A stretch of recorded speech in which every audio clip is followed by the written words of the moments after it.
Oh, yes, Dave. Another week. More Democrat crap. Yeah, I play in this game. I play cowbell. Cowbell. That is still, to me, one of the funniest Saturday Night Live skits. More cowbell, yeah.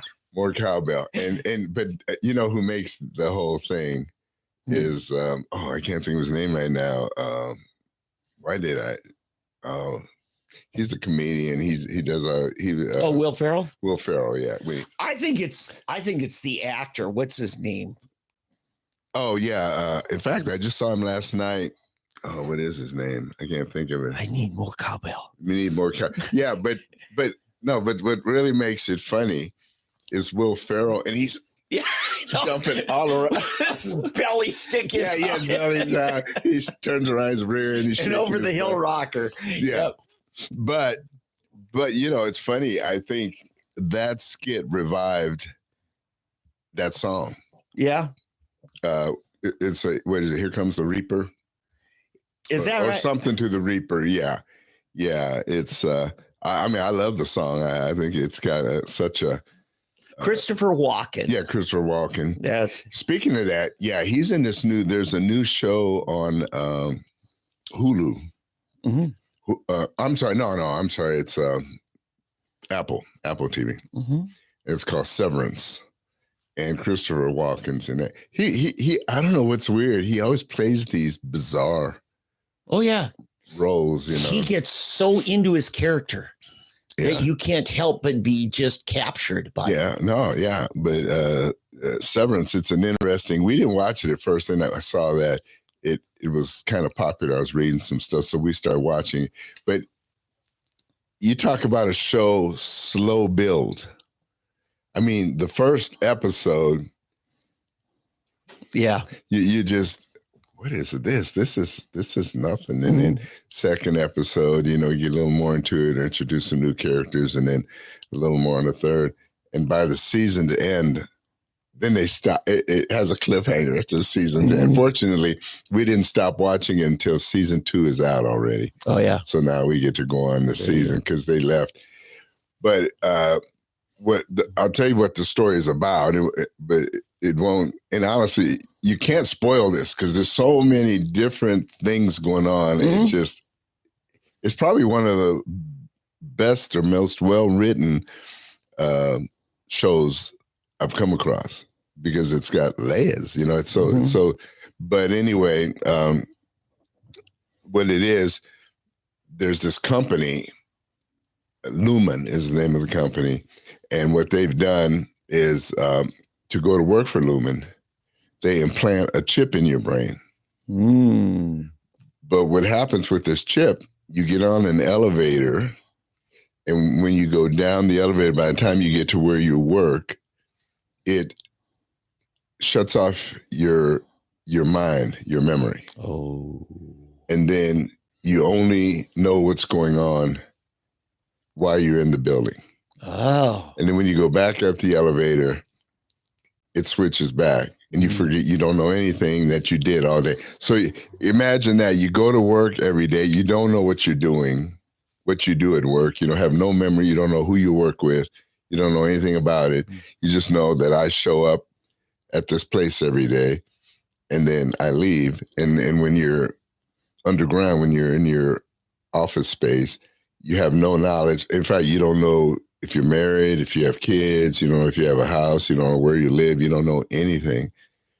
And one guy escaped. Somehow he got out of there. And then he then is working on his buddy who is still there. And he replaces him as the head guy. And then he's starting to get, but it's got, like I said, there's a whole lot of stuff going on. It kind of reminds me a little bit of that plot of the Bourne Identity, right? Where the mind control, but this was actually with hardware. They put a chip in. Right, they actually put a chip in. Hello, Elon Musk, Neuralink. You know, I mean, that's got to be a killer for his industry. You know, I never thought of maybe that was the whole idea here to sabotage Neuralink. Yeah. Lumen. It's Lumen. It's Apple wouldn't sabotage a competitor, would they? That's interesting. Yeah. But yeah, it shuts off any memory. I mean, imagine that if you had two separate lives. Yeah. A day work life and then a private life. Yeah. And it gets pretty intense. And one of the main characters, I can't think of her name right now, but she's like their boss. Mm-hmm. And I mean, if she doesn't win an Emmy or an Oscar or something, I mean, she is so good at what so it's good performances. Oh yeah, acting is incredible. I mean, it's just they're just really. And what's amazing is that they can do so much with so little. In other words, they're acting without it being, overly dramatic or anything, or really, but they're so good at the roles they each play. Mm-hmm. There's this little chubby black guy. I've never seen him before. I don't even know where but he's. Was this an in-house production of Apple, or did they buy it? No, I think it's an in-house deal. It's an Apple deal. Wow. And Ben Stiller is the director. Is that right? That kid's from a legacy of comedians, Jewish comedians. Right. Jerry Stiller, his dad. Jerry. His mom was a great actress. Right. Comedic, but wow. Yeah, he's way to go, Ben. Yeah, I'm a fan of Ben Stiller's comedy. Mm-hmm. By the way, this isn't comedy. This is action drama cliffhanger, kind of like Bourne Identity series, right? Right. Well, no, this isn't. This is totally different. They just show up to work every day and they sit at a computer and they do this computer work, which doesn't make any sense to you. Yeah, Bourne Identity has more action, more violence. It's a whole different story. No, this is just about these people working, and you're still. I mean, we watched the last episode last night, and I still have no idea what they do or why.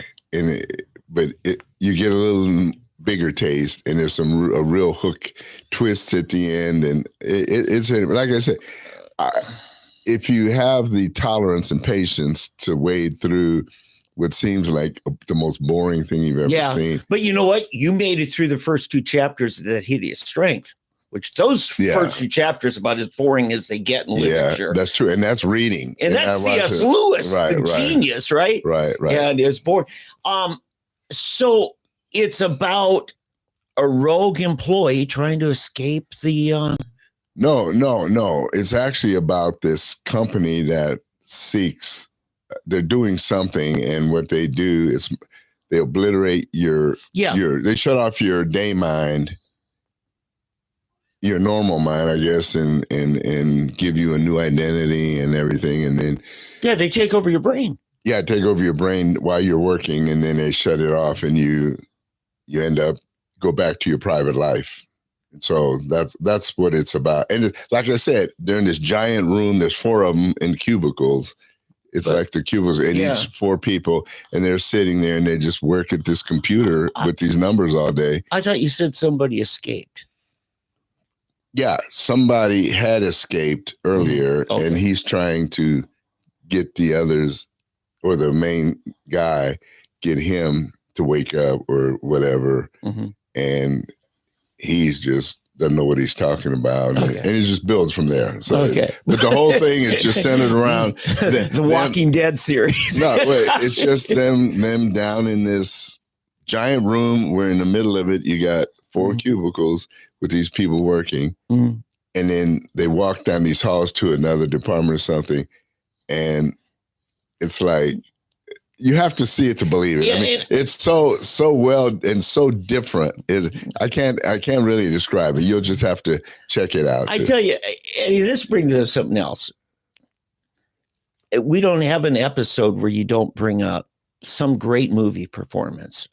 One night I called you. I think I had a tax question / healthcare question, and you finally cut me off. Says, "Look, Vicky's waiting for me to start this movie," and that's kind of a you and Vicky thing, right? Right. Yeah. Yeah. This is your like date night at home stuff. Right. Okay. Yeah.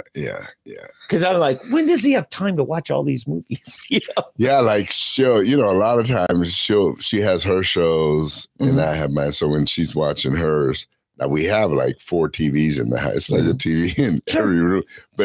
But like she'll watch something and I'll be in the other room watching. Yeah, that happens else. too. Yeah. Yeah. Or I'm doing work, while she's watching. Debbie and I love comedy. We'll watch comedy together, and probably our favorite comedy series of all time is Mad About You. It was in early 90s, Paul Reese and Helen Hunt. And there's a new Roku channel, or Roku carries it, called Get Comedy. It's part of Get TV, and they're featuring it. So we are back to watching every series, every episode for like the 80th time, but loving it. Yeah. Because it's about marriage and relationships. Yeah. The really penultimate, as they call it, series to rewatch is Seinfeld, all the Seinfeld episodes. Oh, I just watched a cameo. Kramer came on Get About You, on Mad About You. Because Paul Reeser, they go into his past when he had his own apartment, Paul Buckman, and he sublets it to a guy, and he has to go back and get something out of his old apartment. It's Kramer's apartment. So it's funny how NBC was good at that, grabbing from one hit series to boost another one. Right. Yeah. Yeah. So that's, but anyway, I don't even know how we got on Severance. Severance is the name of it. Did I say Surface before? Severance is the name of the show. Yeah. Yeah. And I think those of you, it's definitely a mind trip, that show. So anyway, Trump negotiated a great deal that we haven't heard about. No, this is one. Oh. Even the Vatican got around the tariffs. Their popes are made in America now. Boom! Thank you very much. Gotta go. Yeah, that seemed to be the big news. I'm not all that Pope crazy. Yeah. I'm not a fan. Well, if you watch Newsmax, that's all they covered this week. Fox, Newsmax, you name it. It's all about the Pope. And I think it's a play towards Catholics. Oh, of course. And those networks are up in Catholic rich New York City. Yeah, that's true. It's part of where now let me say this, okay?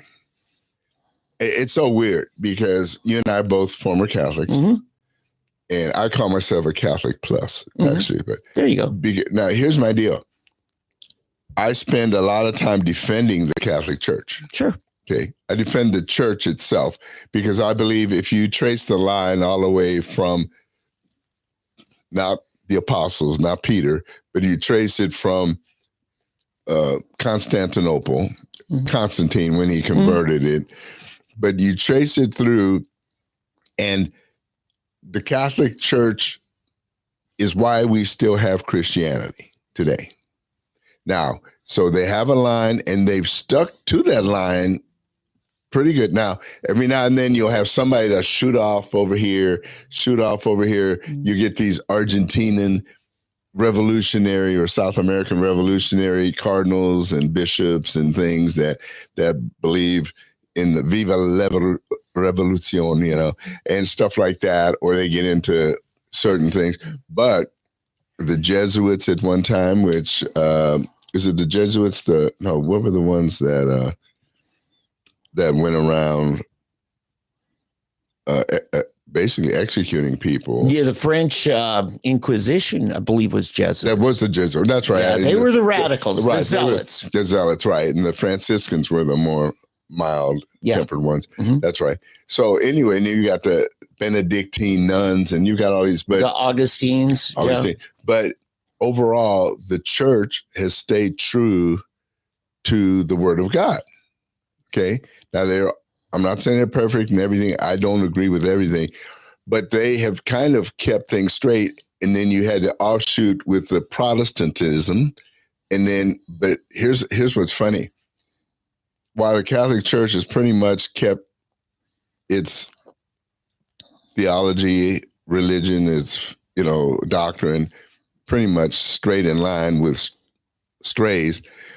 The Protestant church, it's like gone nuts. It's like every offshoot has just had offshoot after offshoot after offshoot, and most of them are not necessarily good offshoots. Okay, like snake handling Baptists and what is it? Two something dunked in this and that Baptist. You've got all these crazy, and then you got certain Pentecostal sects. Yep. Okay. No, and so what I'm saying is this. Okay, what I'm saying is this. I am a Protestant today. Mm-hmm. Okay, I got saved as a Protestant from within the Catholic Church, but I'm not one of these that condemns and attacks. In other words, that's the Antichrist, Church of the Antichrist. Yes. And it's Babylon. Now, I went through that phase, and you may have too. Well, no, I never did. Okay. I was fighting them. In fact, that's what caused me to always defend the Catholic Church, and I still defend it today. So let me get back to what the original thought. Mm-hmm. But the revering of almost idolizing every pope that comes along, mm-hmm. that's a bridge too far. Absolutely. And that's where I have a problem. These are men, these are people. And we saw in the last pope where he really deviated from even the doctrine of the Catholic Church. Mm-hmm. But the Catholic Church is so hung up sometimes on their church doctrine versus the doctrine of Jesus Christ that there's no resemblance. Okay. I want to take off what you said. There's just so many things. And he can't wait till I finish so he can get it. Well, you go on to so many things, and I'm like, okay. Well, anyway. Take notes. Yeah, right. You might think I agree with you if I take notes. We had some of this discussion 2 weeks ago. And I think when you talk about Protestantism, I have a little bit broader view of that, because I think the Coptic church that went to Egypt at one time was very prominent, mm-hmm. especially in Alexandria, Egypt. Yeah. The Assyrian church in Nineveh, Mosul, that Syria evangelized Asia, but then got wiped out by the Muslims. And really, you and I have a difference here. I believe that it was the Roman church that split off from the Constantinople church. But that's a difference of opinion. And my younger brother, who was in St. Thomas Seminary, when he told me this, he said the first Protestant church was the Roman Catholic Church splitting off from Constantinople. You and I disagreed 2 weeks ago on that. But here's the other thing I want to say. You talk about who gets off and who's straight. It happens to all of them, because now the Roman Catholic Church says, you know what? Martin Luther had a lot more right than wrong, and he was calling us out on our errors. Mm-hmm. So it's that humility, I think, that does everybody good, to say we can all get, if not incorrect, at least imbalanced. Yeah. And the Catholic Church has gotten imbalanced at times. Oh, no, I agree. But what I'm saying is that it's the one that of all the denominations has stayed the most true to the original doctrine. Yeah, I think they've contained it all. Right. I think they've added to it. Right. And they've had times where they had to fight through it. And because what you're talking about, you had the church in Constantinople. That was the original with Constantine when he became Christian. And then at one time you had four different capitals of the church. You had Spain. There was one in Spain. I think it was Madrid. I'm not sure it was Madrid, but it was in Spain. You had the one in Rome, Constantinople, and there was one, Alexandria. So there were actually four, and you had four popes. You actually had four popes at one time. And I think they reunified later around Rome, except for the Alexandria and the Coptics. They still have their own. They still have their Coptics, own. Well, and the Eastern Orthodox, which also deviate or split a bit, became Russian Orthodox. For example, you have Russian Orthodox that's a split in Ukraine. You have that's both. Another split. Well, Ukraine, you have both. Mm-hmm. You have the Eastern Orthodox and the Russian Orthodox. And sometimes it's no different than when you had the Anglican Church, the Church of England, and the Episcopal, which is the American version, says, no, the King of England is not the head of our church here in America. Right. And that was a result of a political revolution. Yeah. And even the Anglican Church is basically somewhat of a Catholic church. Because it's basically, when you go to in fact, it's weird. If you go to an Anglican or a Lutheran church, you think you're in a Catholic church. Mm-hmm. Yeah, the differences are you can get married. There's certain rules they have. Yeah, the Anglican, Episcopal, of course, mm-hmm. and the Greek Orthodox, they all hold to that basic priesthood theology. Mm-hmm.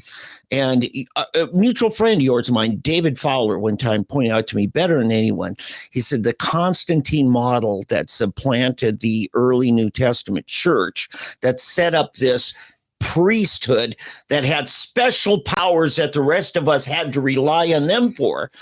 And most of us Protestants believe in the priesthood of every believer, as Peter talked about. Right. But getting back to doctrine. Mm-hmm. Keeping the doctrine, keeping the scripture, and following and keeping people. I mean, it wasn't always pretty. It wasn't always done well, but that Roman Church is the one that has pretty much in the West, the Western Church, I guess it would say, has kept us straight. I mean, it has stayed, and of course on the East, same with the Orthodox Church. That they have kept that. And the Assyrian Church, it's amazing how similar, even though they were very separate. When Marco Polo goes to Cathay and finds out half of them are Christians, and we didn't send any missionaries. Mm-hmm. And they believe the same basic salvation through Jesus Christ and his sacrifice. Right. And so anyway, having said all of that, mm-hmm. the whole crux of what I was trying to get to here is that I hold the Catholic Church, whether it's Roman, Greek, small C Catholic, whatever, Egyptian. Mm-hmm. I honor them. Okay, yes. I give them honor, but there are aspects that I don't, and one of those is their. I'm going to call it idolization of the Pope. Yeah. I mean, to me, because to start, he's from Chicago. And I think he was here in Tulsa. Really? Yeah, he was here in Tulsa at one point. And he was, but then he went to Peru. He became a priest and bishop in Peru. And there he kind of went a little, like most people from Central America, Central and South America, they get a little bit liberal in their doctrine. I don't know what happened now. It'd be worth a study. I've studied a little bit about liberation theology. Yeah, there you go. That's it. They got so off into this whole liberation theology that that's the major corrupting factor to me. It's a communist perversion, isn't it? In the Catholic Church, the whole this revolution doctrine. Because the Sandinistas corrupted the church. Daniel Ortega's brother was a Catholic priest who really put in the liberation theology in Nicaragua. Right. And it spread to America. You even have, what's that, Father Flager in Chicago, who is just totally radicalized. The Maryknoll Catholics are very much part of that liberation theology. Right. You may argue with me on it, but I've read some of the stuff. It's so I'm not going to argue with you, but so there, like I said, there are sects within the Catholic Church that have gone away from what I call sound doctrine, but no more than Protestantism, Baptists. You got the 2C died in the faith Baptist or this, the snake handling Baptist that are in the Presbyterians and the Episcopals and you name them, just a straight up Pentecost. In fact, the split in the Church of God and the assemblies, right? And it's because that one was purely over whether we let Black people in. I mean, really, that's what with that whole thing. The original Assemblies of God didn't want to allow Blacks in there. Yeah. To worship. And so Oral was part of the Pentecost. Well, he was part of Pentecostal holiness in his famous Tulsa revival, where a Klan shot up the tent because he was letting Black people come into his tent revival. Right. So like I said, no matter what the denomination, no matter what the church, it's filled with imperfect people. And so we need to remember that these are imperfect people, and we do not, I don't think we should venerate anybody. Yeah. Saints, like we've got Saint David, Saint Eddie, Saint Vicky, you name them. And you're a saint because you've been sanctified. That's what the whole saint is from, sanctified. And Jesus, through his death, gave that right of sanctification to everyone who believes. When Paul wrote to the saints in Ephesus, he was writing to the entire church, not some beautified, special, untouchable, too holy class. No, he was to the common believer. Right. He called the saints. So that's my only peeve with the Catholic Church is this veneration of saints and the Pope. Yeah, you can still get saved as a Catholic in Catholic doctrine, but you'll get some extras. And people say about the Mormons too. They have some beliefs, but they still believe Jesus Christ is the salvation of the world. Yeah, that's a little different. Are you messing with me now? It's all in Mormonism degrees. is a cult. Yeah, but it's all in degrees. No, but the whole from the foundation, the Mormon Church. Okay, Walter Martin. Well, I'm sorry. He was your professor, wasn't he? He was, but the Mormon Church, in fact, there was a book I called Mormonism, Islam of the Western World. Yeah. And if you look at the stories of how Muhammad received the vision from the angel, it's the same as Joseph Smith receiving it from Gabriel and Moroni. Muhammad received from Gabriel and some other, I don't know, I'm not that, but if you look at the two, they're both heavy male oriented and directed, and they're all polygamists. I mean, there's so many things I think, honestly, but see, I don't even know if Joseph, well, I'm not going to go into polygamists all like Solomon and David were polygamists. Right. So just messing. No, I don't care. But I mean, listen, I go to Africa. I'm in Uganda, and there's Liberia, and they have four wives. Some of the girls that come, I'm the only. And Christian I can't wife. find scripture that says they're sinning.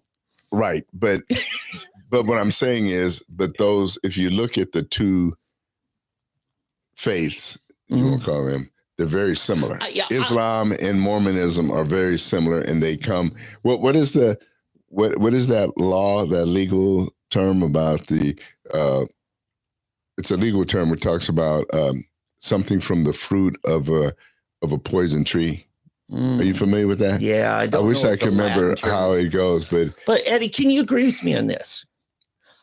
I know some people who profess to be Mormon, who in my heart, I believe that they are saved, that they are Christians. That's not to say their system I agree with, but as who they are, I feel a spiritual fellowship with them as an individual. And what they say to me about how they receive their salvation through faith in Jesus Christ and everything, it sounds just like my Pentecostal preacher friends, And that's what I'm saying. You can become a part of a group that I wouldn't agree with their teaching intellectually, but that doesn't mean I'm judging that you can't be a Christian. It's the same way my Pentecostal denomination I was licensed in wrote this big expose on the Catholic charismatics. And they said, we cannot refute that is a gift to the Holy Spirit in operation amongst those Catholics. And yes, they're idolaters, but we can't deny that the Holy Spirit's not working in them. Do you believe that Adam is the God of this world? See, that's the creator of this world. We disagree with the Mormons on that theology. Right. But when I say, and that Jesus was actually Adam reincarnated. I disagree with that. Okay. But what I'm saying is, okay. Stuart McBurney, who is a theologian out there in California, said as a young man, he was telling Paul Crouch on Praise the Lord show this, he wrote a letter to the great C.S. Lewis. This is back in the early 50s, says, how watered down can somebody's Christianity be and still save him? And C.S. Lewis wrote him a very respectful but short letter back. Dear Mr. McBurney, Christianity doesn't save anyone. Jesus does. It's that personal encounter with Christ. Exactly. That's true. Right. But that's what I'm saying. But see what you're advocating or what you're saying is a slippery slope. But you can be messed up in your head and right in your heart.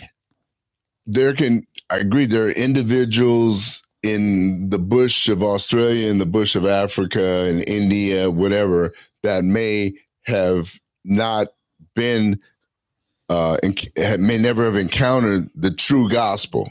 Well, that's a separate issue, but yeah. Yeah. So, but I don't believe that if you buy into the doctrine of Mormonism, okay, if you buy into the doctrine of Mormonism, which believes that Adam and Eve were people like us, and they came here, they had sex, and that populated our planet, but that Adam is the God of this world.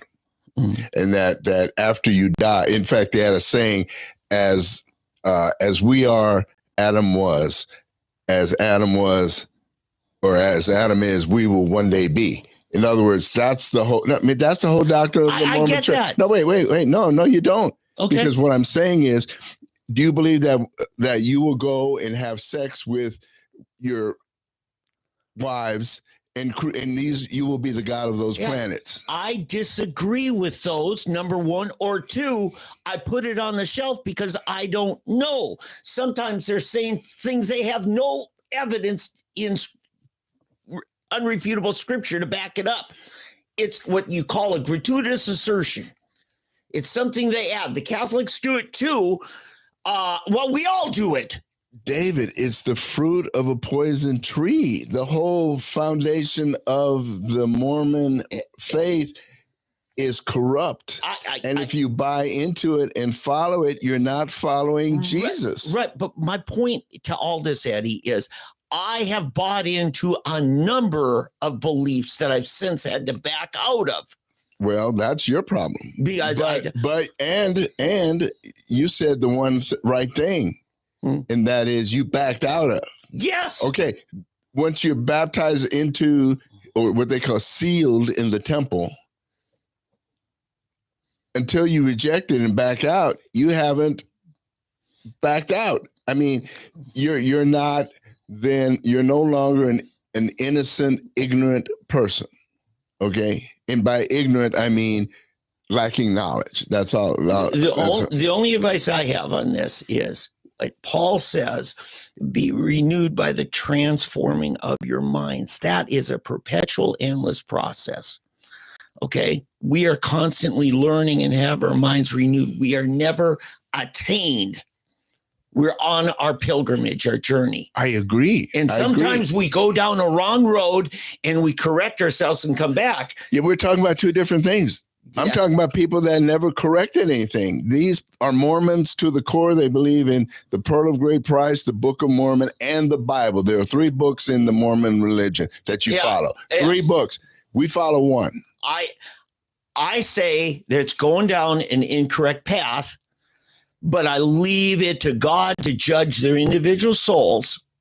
I just refute that which I know to be in error and contrary to Scripture.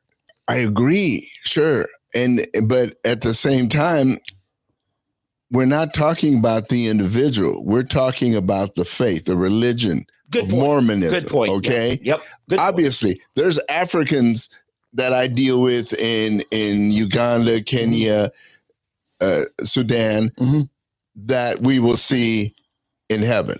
Aborigines in Australia, people, but the faith that if you hold to the doctrine, okay, and Paul talks about this, even remember the Jews, what were the two that caused them to worship idols?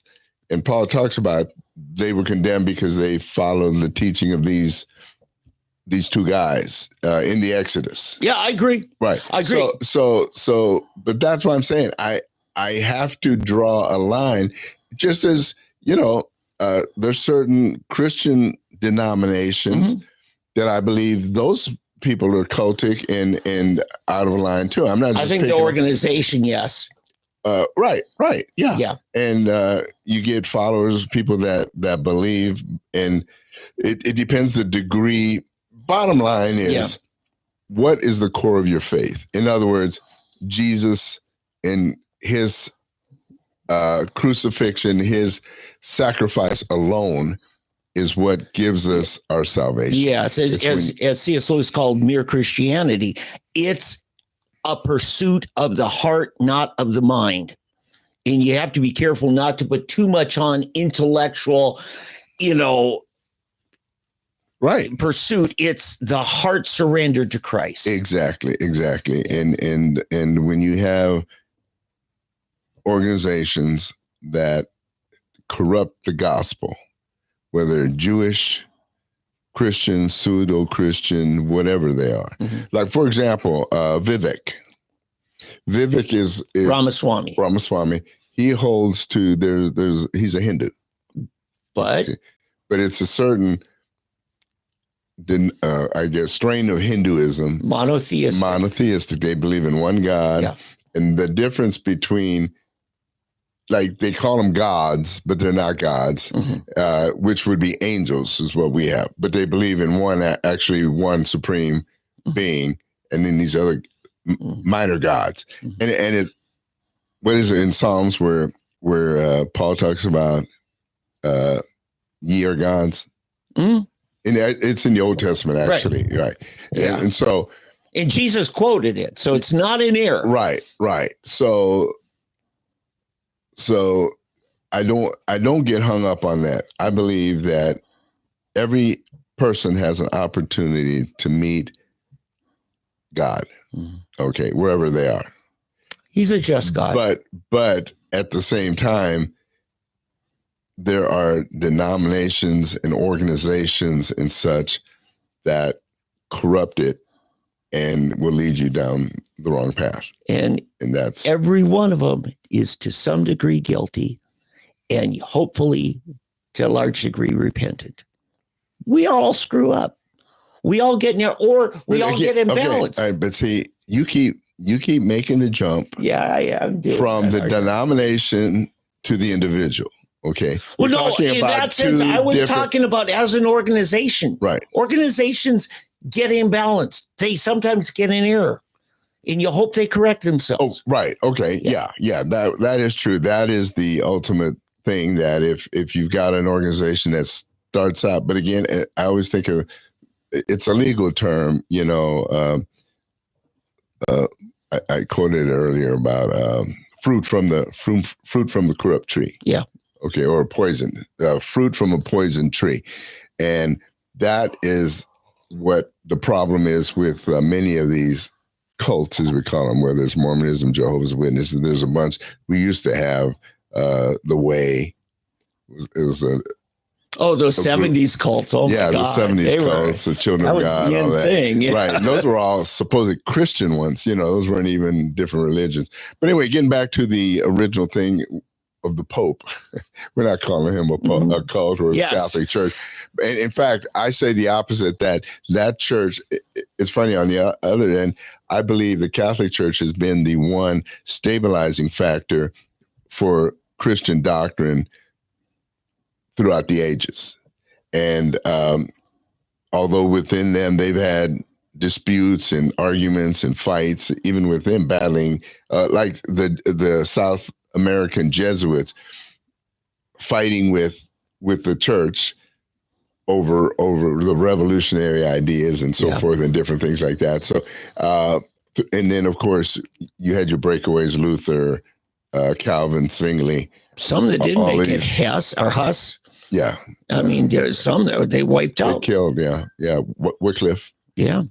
They killed him. That's my phone in the other. So, but anyway, I don't want to stay on this the whole morning. If you just care, a small C Catholic, that means universal.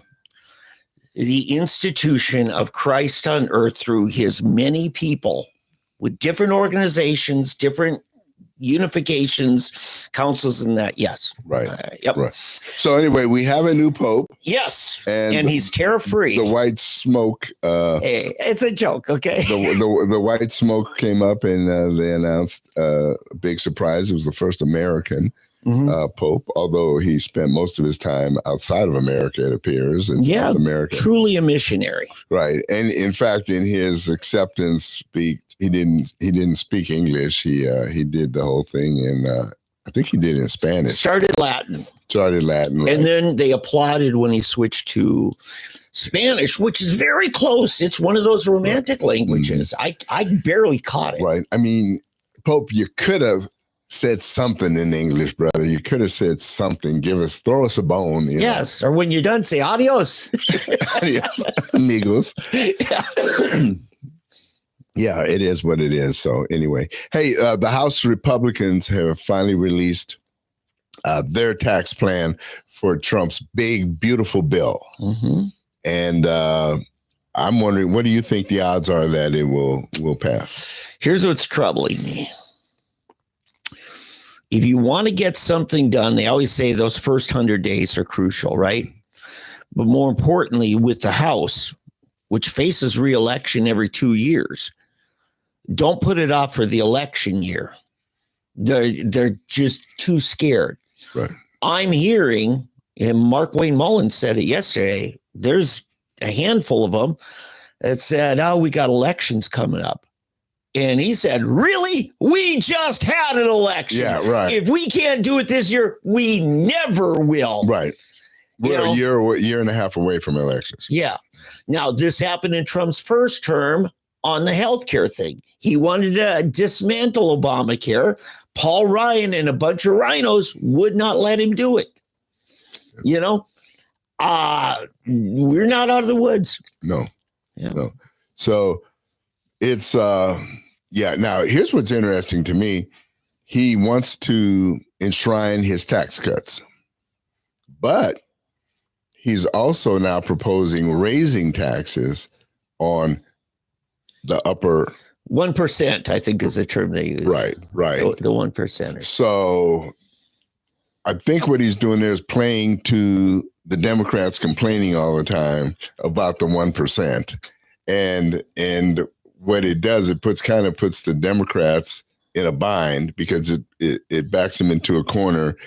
Well, wait a minute. I thought you were against the 1%, but now you're against this, even though he's going to, because I think he wants to raise the 1%ers to 36% tax bracket. Somebody was saying 39. Okay, 30, it's somewhere in the 30. Okay, yeah. I remember 36, but it could be 39. But that was speculation. You said they finally released it, right? I don't know. Oh, the tax plan. Yeah, for the big, beautiful bill. So, but just it's interesting. Right now, it's the Southern Republicans, the Republicans in the South, that seem to be holding out for President Trump and his ideas. And the problems we're having are from the North, the Democrat states. And I can understand to some extent because the congressional delegates all have to appease their constituencies to some extent. And the North, like it or not, is just very liberal. It's just become very, very liberal. Yeah. And it's a battle. It's a battle of wills. What bothers me is we have become so spoiled as a nation, everybody, okay? And so, like, for example, the tariffs. Okay, let's get back to we'll talk about the tariffs here, throw it in there. Okay, I do have some numbers for you, okay. Correct. Right now, your first, anything above $626,000 that you make in a year, after all your deductions, right, currently is at about 37% is the top tax bracket. Okay. It would go to 39.6. Okay, that's really nothing. Yeah, and it's only on amounts annually in excess of the first, right? That's true. 600 some thousand. Right. So yeah. So that's not bad. I mean, to me, that's not too bad. Okay, you wanted to go on to something. Yes. I'm trying to remember. Well, let me say this. This is the Steve Bannon influence. He's very much populist, and he's the one more than anyone's been beating the drum there at the Capitol to truly make the Republican a working man's, blue collar populist party. Right.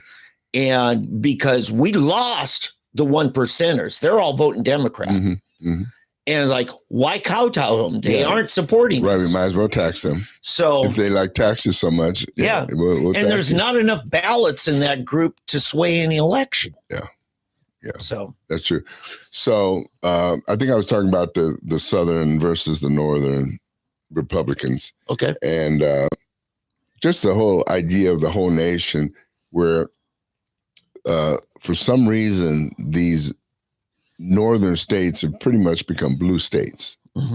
And it may be because you have so many minorities living in those states. It's funny though. What's interesting is we probably have as many Hispanics in the South, but interestingly enough, Hispanics are going the other way. Yeah, Hispanics are becoming more and more conservative because they see in their communities the threat, whereas in the North, they have. It goes back to the what was Great Society. Lyndon Johnson and the Democrats in the 60s,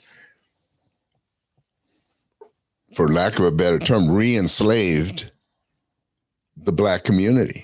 I mean, they literally re-enslaved them by throwing these menial benefits to them, right? So you don't have to work. We will take care of you. The plantation. We're not like these guys over here who want to make you work, and they don't want to give you this, don't want to, even though half of it is lies.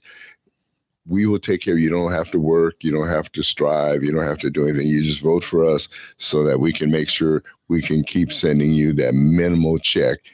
And I've talked about this before. The real thing behind this, it's very simple. If I have a kid and my kid is at a certain level and able to do things at a certain level and enjoy certain privileges, our family enjoys certain privileges. I don't want you down here enjoying those privileges.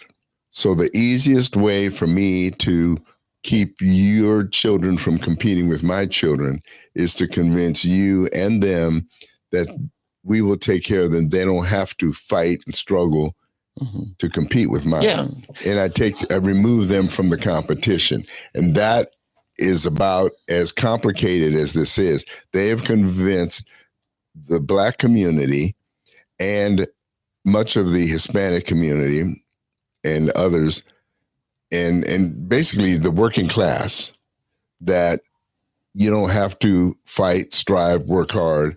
We will take care of you. Now, you'll never get above a certain level, but you don't have to worry about it. Just you'll be able to survive. I think that just drives me nuts. Yeah, that worked, that dynamic in the Obama versus Romney scenario, Trump changed all that. Right. Exactly. I don't look at this as blue states and red states. It's an urban versus rural. And it's how dependent are you on government? And that could be the welfare class, but it could also be really the fascist, like healthcare and all these things where you need the government funding or giving you special status, pharmaceutical, education. All those groups are very much tied in to the big globalist, big blue government. Right, exactly. That's a great term. You should patent that. Okay. The blue government. Yeah. The blue world. The globalist big blue government. The big world blue world order or whatever. Yeah. However you want to do it. But because that is exactly right. And yeah, it used to be about Black people, but it's not anymore. Like in my job as an insurance agent, I have people coming into it for different things. And I started noticing a trend about 20 years ago.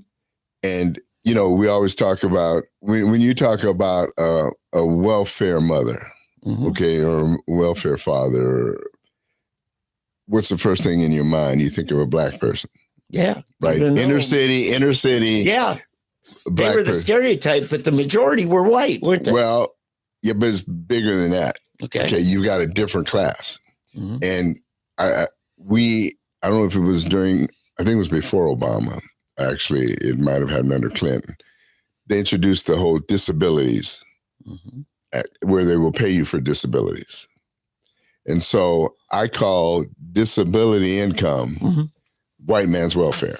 Yeah. And you get these people, and because, see, a white person, they don't want to be associated with welfare because the welfare, you think of a Black person, lazy, but no, I would work, but I can't. Well, no, you can't say that anymore because there are people on disability that can work. Yeah, we're making it easier to get disability. We're making it much, exactly. It's crazy. Like a lot of you workers' comp people with these fake workers' comp claims and things, which drive our insurance up.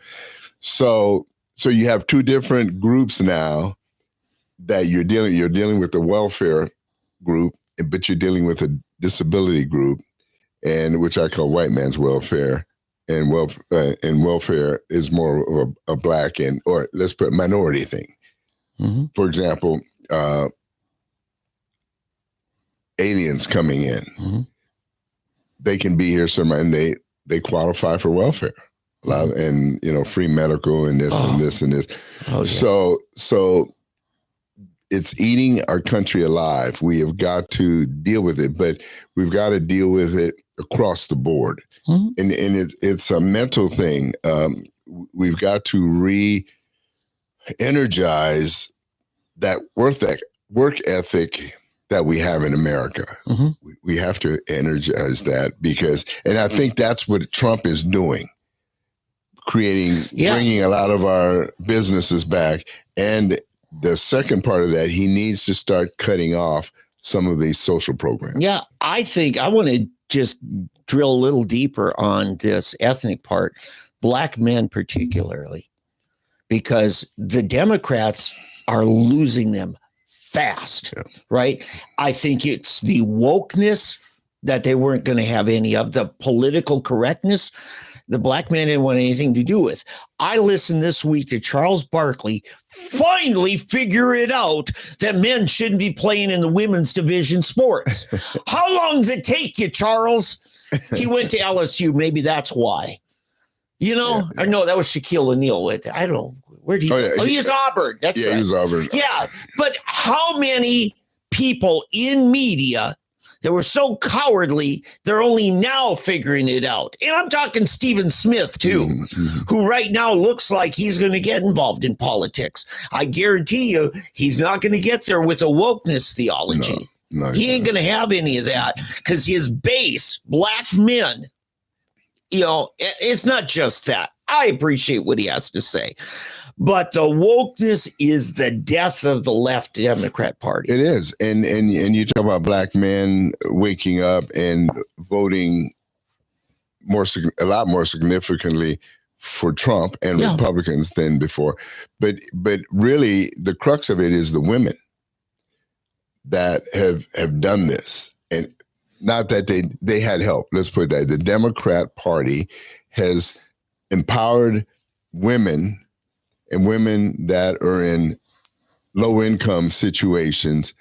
They're the main bait takers, of this. And so, for example, you will have in the projects, government housing and so forth, you will have 3 now to 4 generations. You will have a grandmother who is on welfare with her daughter who is on welfare, who has had their kids at 16, have a daughter who has another child at 15, 16, 17 without a job.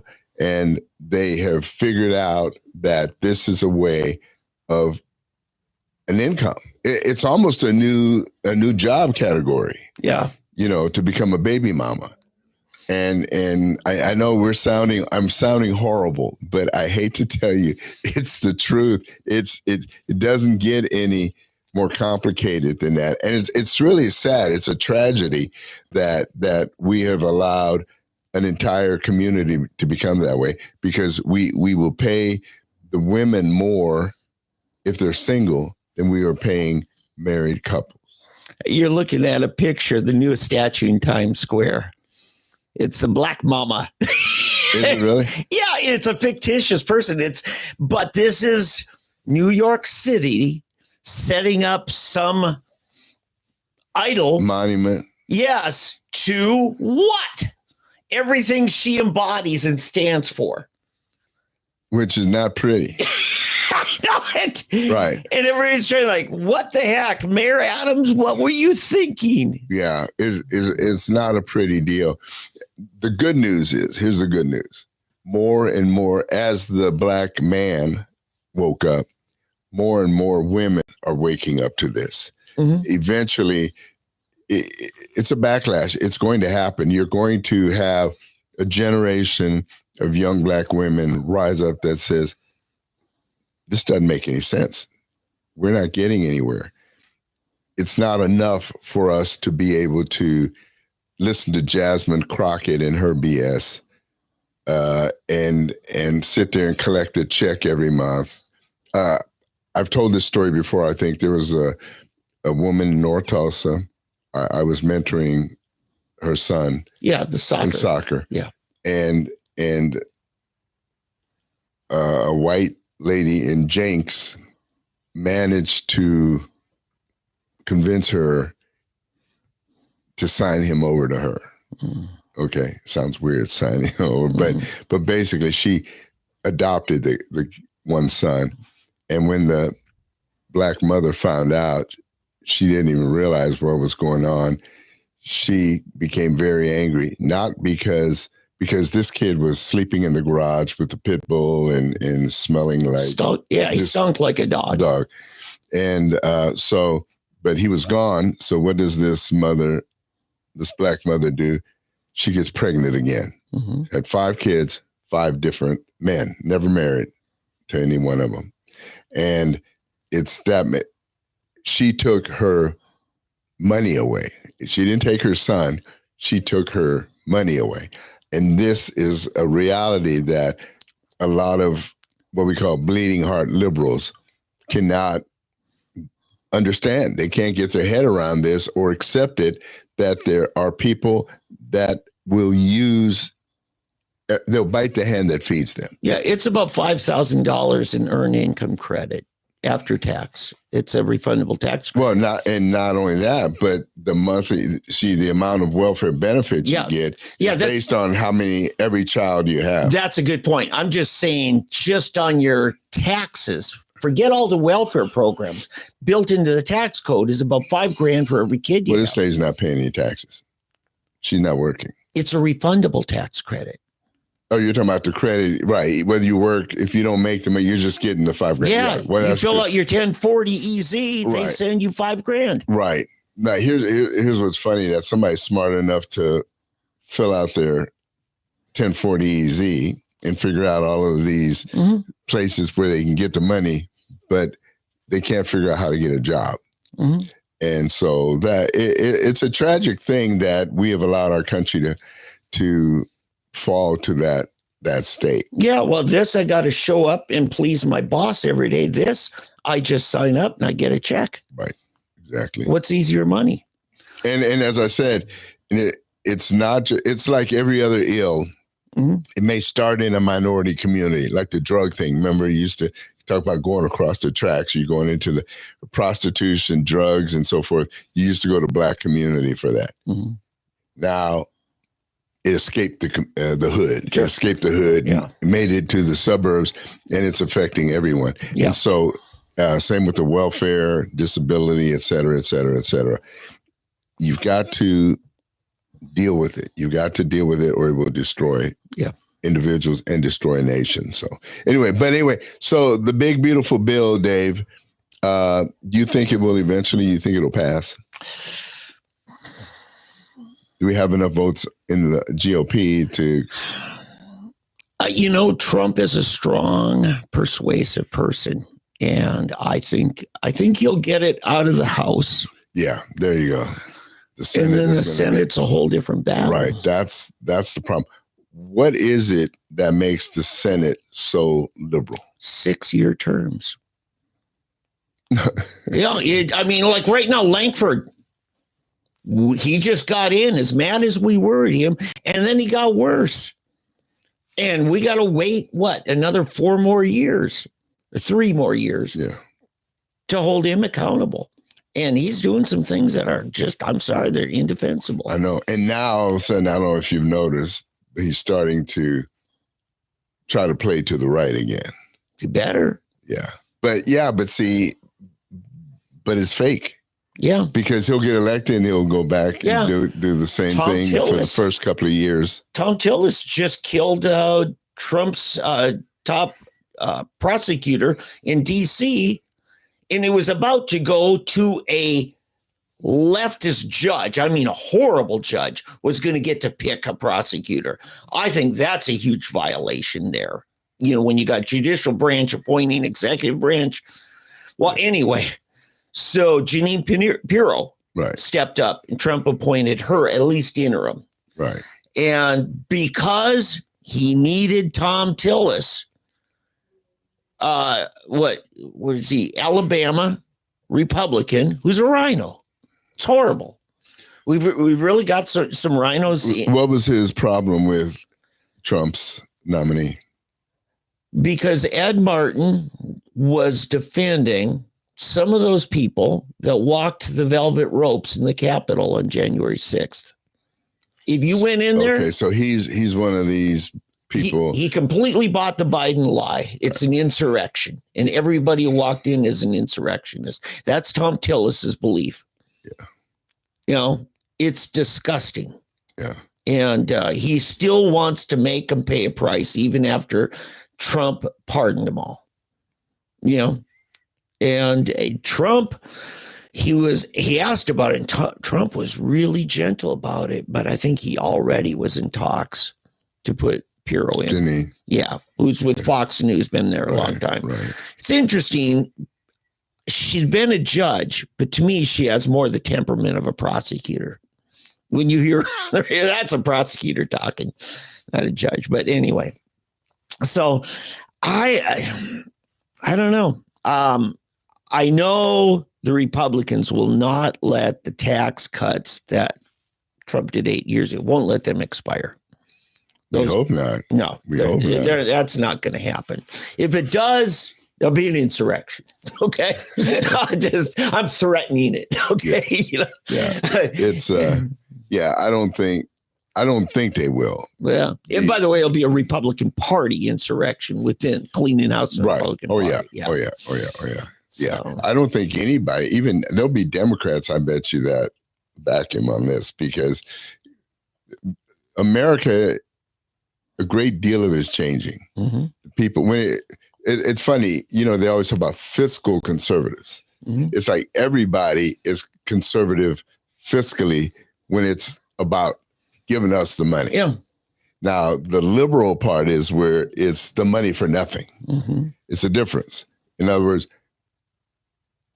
lowering taxes, penalties, et cetera, et cetera. Everybody can generally see that.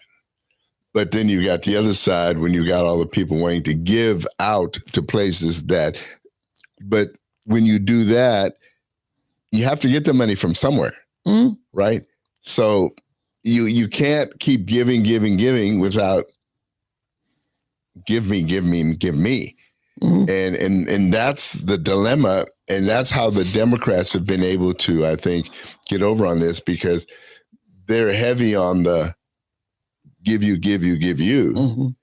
But well, I guess they're also big on give me on this end, the income wise, to give out to these. Well, keep in mind, a lot of that money filters back to campaign contributions. That's true. When you're giving out grants to all of these non-governmental organizations. And that's how we have all these non-governmental organizations, because people are, there's one here in town that is flush with cash all the time. CAP. Familiar with CAP? Well, it's community action community program. Action. All right. And they, someone told me once that for every $10 that in federal grants that come in, 7 of them go to CAP. There's one individual, and their facilities are always beautiful. This big, beautiful building with nice office complex. Yeah, Kaiser got really involved with CAP. Yeah. We have down at McClure Elementary near my home, right by Metro Christian, they have an early childhood development center that's right on the campus at Tulsa Public Schools. Right. But it's a CAP-funded building, right. And it's Head Start. Yeah. Head Start is one of the biggest programs CAP does. Yeah, but remember, this is something that really irked me when I was on the radio 10 years ago still, that Kaiser was able to, what is the name of the Educare? Yeah. Right? Educare. These Educare buildings, and is that what that is over in your area too? Do they build? They call it CAP. Oh, it's called, it's a CAP. Okay. Well, Educare are these schools they've set up. And I remember Kaiser back, I think it was 2014 or 15, on the new city budget, received $53 million for the Educare. And it's just, and what it is, it's an early childhood indoctrination center is what it is. It's not really a school. It's supposed to be educating low-income people, their children. Here's what's weird. It's from 0 to 3 years old. So, I thought it went through 4, maybe not. It was through 3. Okay. And yet when these kids, by the time they get back to school, they're not any better off than anybody else. No. I think, like I told you, when we were in Germany, they got on me, the teachers, saying, we don't start teaching kids until first grade, but they prepare them in a way that 3 months in, actually, they're reading, writing, and doing math, because of their system, the way they do it. But they don't have the big push on educate. Americans, we have this big push that we want to educate. We think that's going to make the kids smarter. But it's the religion of the left is education. Right. And really all they do is color and sing songs in Europe. That's what the kids go on trips and they do coloring. Well, kindergarten is a German concept. Kinder is children, means children. Right. Children's garden. Yeah. Children's garden. But it was, it really didn't come to America until post-World War II. And we called it kindergarten. We used the German name. We're following the German concept in education. And it's essentially, kindergarten is a free childcare. But I remember when I was in it, it was largely learning kids to socialize, how to be nice to each other, how to share toys, things like that. Right. I think they checked to see, do you know how to tie your shoelaces? Can you count to 10? That was the biggest thing, is learning to count We didn't even do alphabet stuff in kindergarten. Right. That's what I'm saying. It was just socialization. Right. And learning. And the whole concept they use is colors and association. Mm-hmm. Colors, this is a flower. Yes. It's blue and red and yellow. Mm-hmm. This is a dog. Mm-hmm. All of these just like you said, and you just learn everything, and then they put it together with words. That's how you can learn watch Jack run with Spot, when we were in the first grade. Yeah, that was first grade stuff. Sally, Dick, and Jane. Sally, Dick, and Jane. Spot. But we had music in kindergarten. Everybody had some kind of percussive thing, and it was a matter of hitting on the beat. Mm-hmm. Okay, they were very, very basic things. But that's what kindergarten was. And it wasn't required in Oklahoma. We didn't mandate kindergarten. Actually, you didn't have to send your kids to school until they were 8. Up until 1991, we had this big House Bill 1017 that radically overhauled it. And that's where it was the education lobby said, class sizes can't be more than 18. My kindergarten class had 36 kids in kindergarten. These were kids that weren't even all potty trained, right? And I had one teacher handling 36 kids. And everybody's complaining about her schoolroom. Yeah, 18 is too much. Yeah. I mean, you and I are baby boomers, right? Yeah. All my classes were 30 or more. Up until high school. And think about it, up until like the 30s or 40s, you had one-room schoolhouses. Mm-hmm. First grade through high school, they were all in one room. That actually ended in Little Falls, my hometown, in about 71. In 71? Yeah. All of a sudden, they closed all these country schools and bust the kids into town. And all of a sudden, I'm like, who knew there were farm kids? I didn't know, because the farm kids all went to country schools. Right. There were largely 1 or 2 or 3 room schoolhouses. Mm-hmm. And now they used to come in for junior and high school, but that was what was called a dependent school district, which is a primary school. And that, so, it is the thing, we say in the Oklahoma Constitution, it mandates the state shall provide a common education to all the children. At the time it was written, common education was called primary school, 1st through 8th grade. Mm-hmm. It started in November and ended in March, after harvest until planting. Yeah. So to say what is the Oklahoma Constitution mandate, not nearly what they're forcing on everybody. Right. So yeah, those were the days. Those were the days. And Eddie, didn't you or at least with your kids in Germany, they really went to traditional schools up until, was it 8th or 10th grade? It was only if they were selected for higher ed type stuff. Right, which started at 5th grade. They start separating them after the 4th grade. Right. So the gymnasium kids, which is the university track. Yeah. Doctors, lawyers, Indian chiefs. They separate those out after the 4th grade. You test. If you get a B or better, you get to go to gymnasium. And then after the 5th grade, they've got another one called Realschule, which is your business professional schools. Mm-hmm. If you want to be a salesperson, like office sales and plumber, engineer, et cetera, et cetera. But then they have and then those they separate out after the 5th grade. Mm-hmm. And then from 6th grade on, you go to what's called the Volksschule, the people's school. Mm-hmm. Which are the trades, right? The trades. And you only go through the 9th grade. 9th grade, that's right. And even in the 9th grade, you only go 1 day a week. Yeah. And the rest of you're working. The Germans still believe in the guild system. Mm-hmm. And now the guilds, apprenticeships, things like that. Colonial America, Ben Franklin was an apprentice printer. His dad sent him off. This time happened to be with his oldest brother, was a printer, right? But we still use this in plumbing and electrical. You start out, you have to work under somebody so many hours before you can even apply to get a test in your license to be a standalone plumber or electrician. So I love the system. I think I didn't like it when I was over there, but then after a while, I saw what they were doing, especially coming here. Then I realized the difference. That the only bad thing is certain ones, they kind of gear it in the way they do it. See,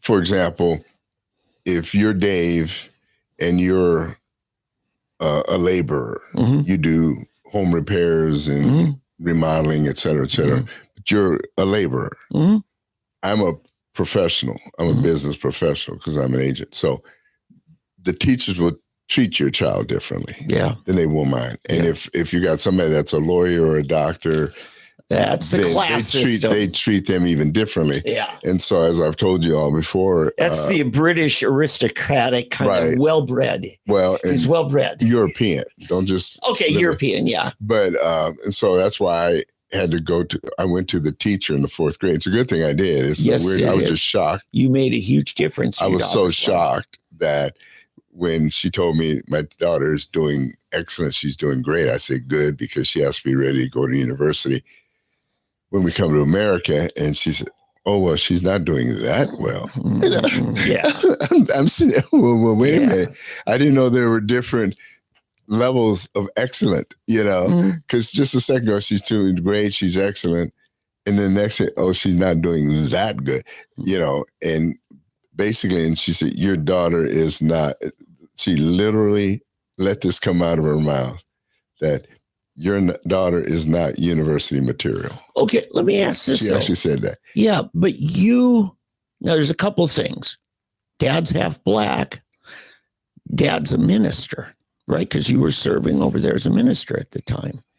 It would reflect how they view whether it's your race or your occupation. Yeah. Oh, yeah, sure. Well, and a part of it was my fault, too, the way I dressed. Oh, that's important. Yeah. So and they didn't understand us. But anyway, it's funny because as soon as she said it, and she realized she had stepped in it. And I said, what do you mean? She's not that type. That's not her, She's not cut out for university. She's not university material. What do you mean?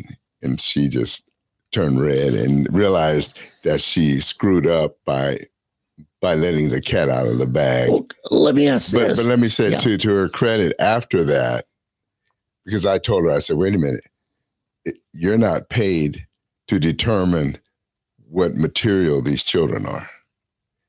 And yet the system told her she was. Right. But your job is to help them become whatever they want to become. Yeah. And help them achieve and overachieve. And it was like she was reborn that moment. And as I said before, she made it her mission after that to treat my daughter.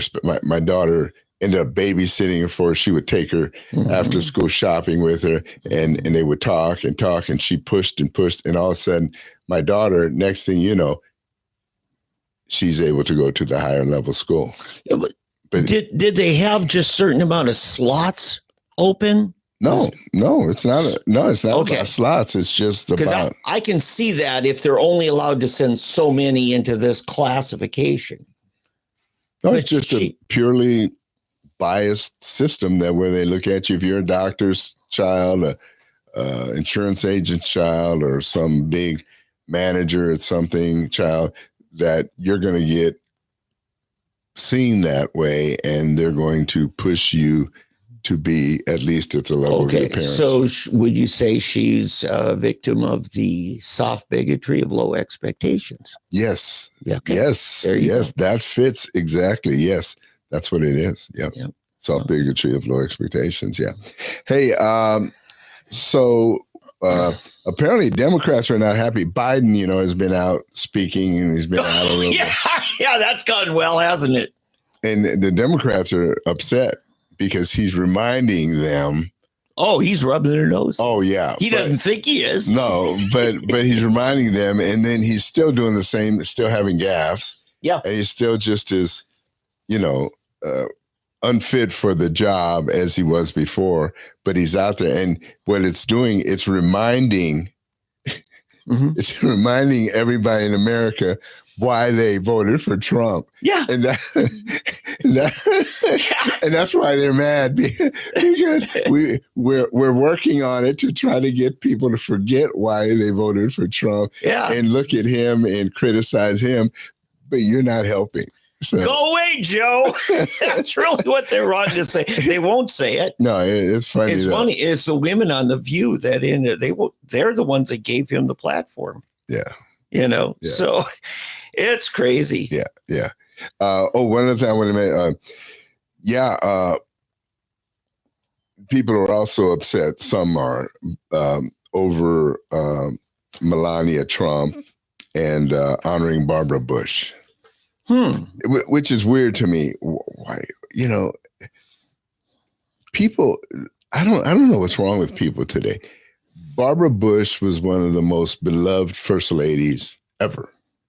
Everybody loved Barbara Bush. Nobody had anything. What could you say negative about Barbara Bush, right? It was her personality.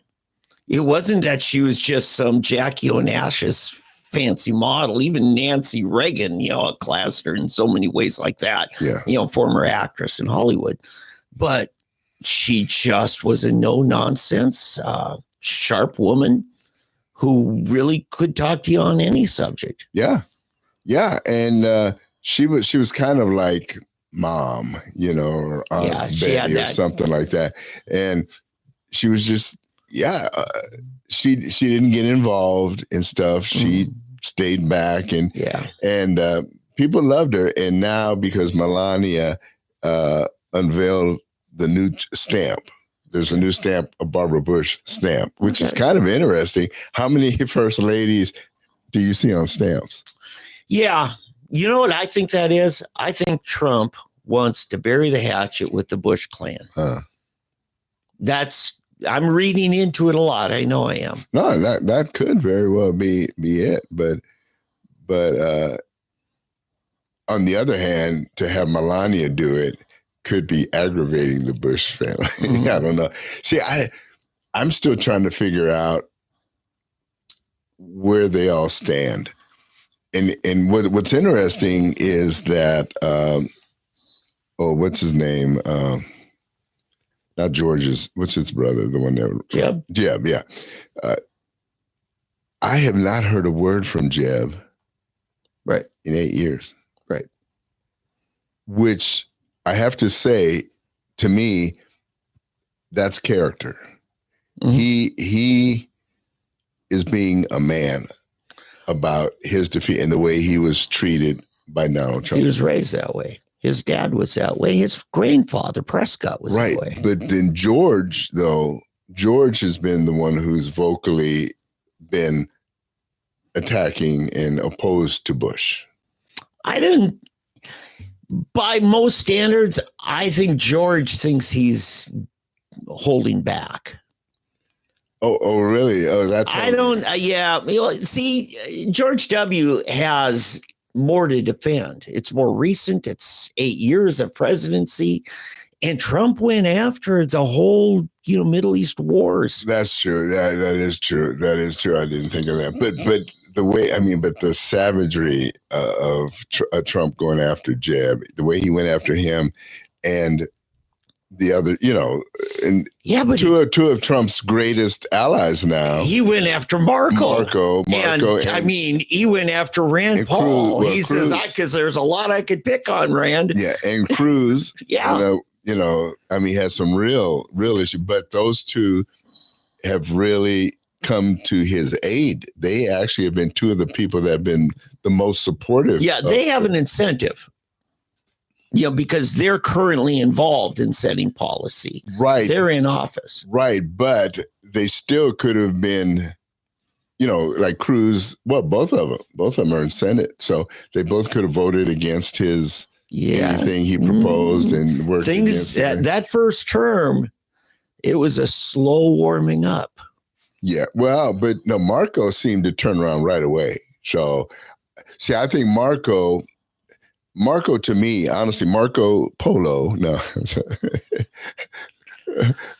Marco Rubio is, to me, one of the most intelligent people that we have. Yeah, but he was spiteful for a while, and I've got evidence to back that during the campaign. No, I'm talking about the next couple of years. All right, let's hear it. Let's hear you. Why do you think it took so long for Jim Bridenstine to get the NASA appointment? Marco wasn't supporting him. Right, but could that be because Marco had other motives other than anti-Trump deal? Because Bridenstine supported Ted Cruz. That's what I'm hearing from very reliable sources. Well, wait a minute. Because Bridenstine supported Cruz, not Marco. Marco was not going to do anything for Bridenstine. Right, but that has nothing to do with Trump. I understand that. I'm saying Marco just generally, for those first couple of years, pretty bitter. It was James Lankford should get the credit for getting Bridenstine into NASA. But Dave, you have jumped ship. You've jumped to a whole other ship. I'm talking to you about general disposition. Marco isolated himself from Trump and Cruz for all of 17 and 18. It was in 19 you started to see that warm up. Right. Yeah, I don't know. I don't see that.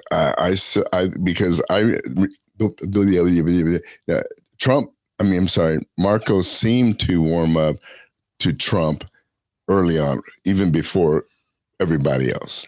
I think he did it immediately. You may have seen things I did. Right. I just know when Ted Cruz got that block of the Russian pipeline to Germany, he was working with Trump on that. That was a big coup for those two guys because that was a Democrat Senate at the time. That was in 18. And Ted now is all on board with Trump. Oh, yeah. But those first couple years, it was pretty rough. And yeah, but it seemed to me like,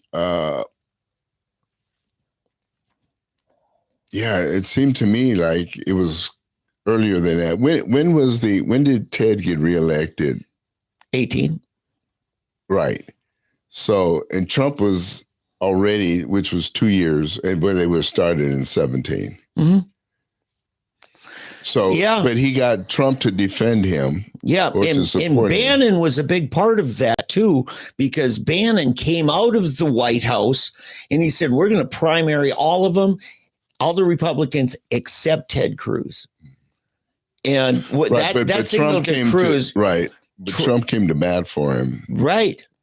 And Ted, all of a sudden he really started warming up to Trump in that, after Bannon left the White House, because he's only there, not even a year.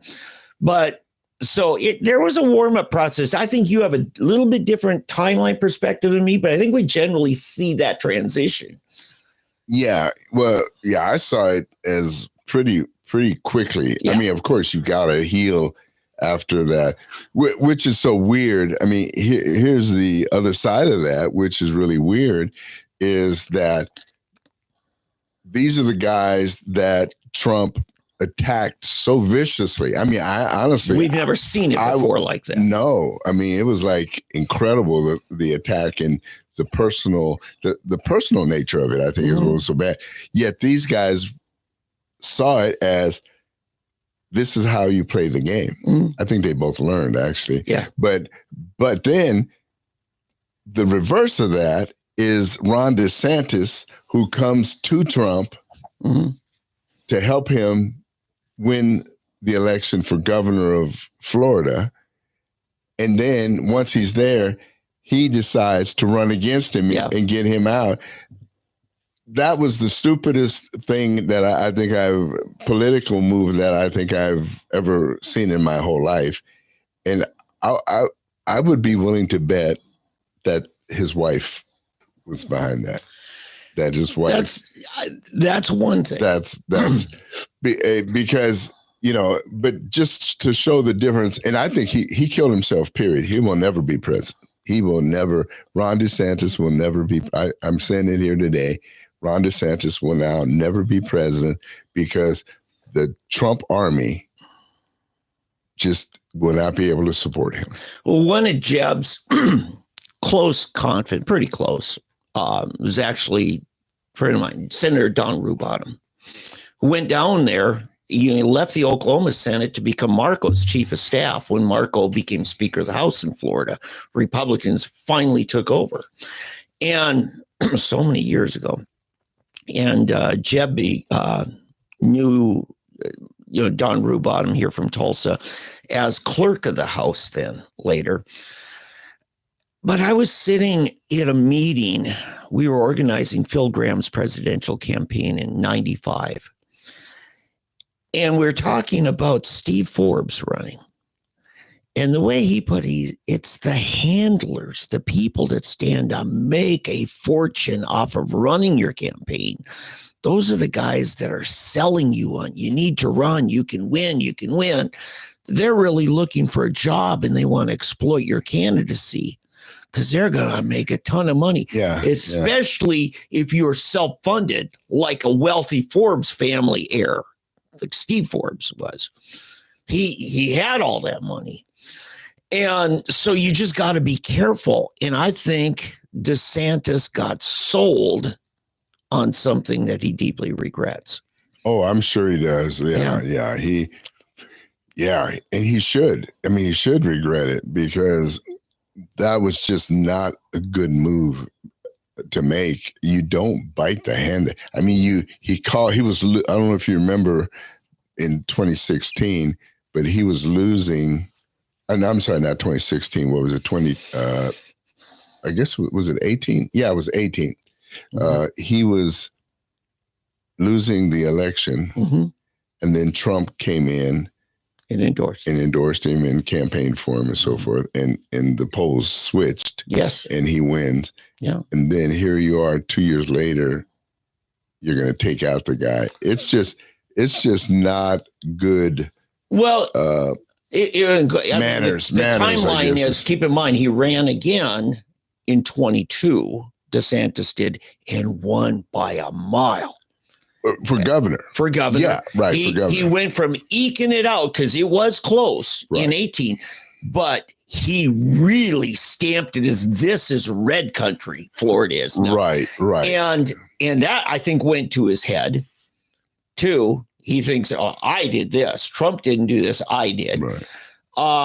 But yeah, I just think he had a big head, and I think he got sold. And I do think there's a basic character flaw of you losing that appreciation and loyalty to the people who've been helping you. Right.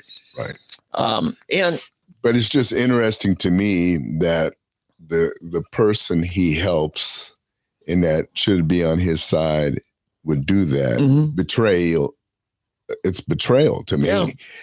Yet the two people that he treated so poorly turn out to be two of his greatest allies. Yeah. You look at, it's really, really, really quite interesting. What happened in 16 after Trump won?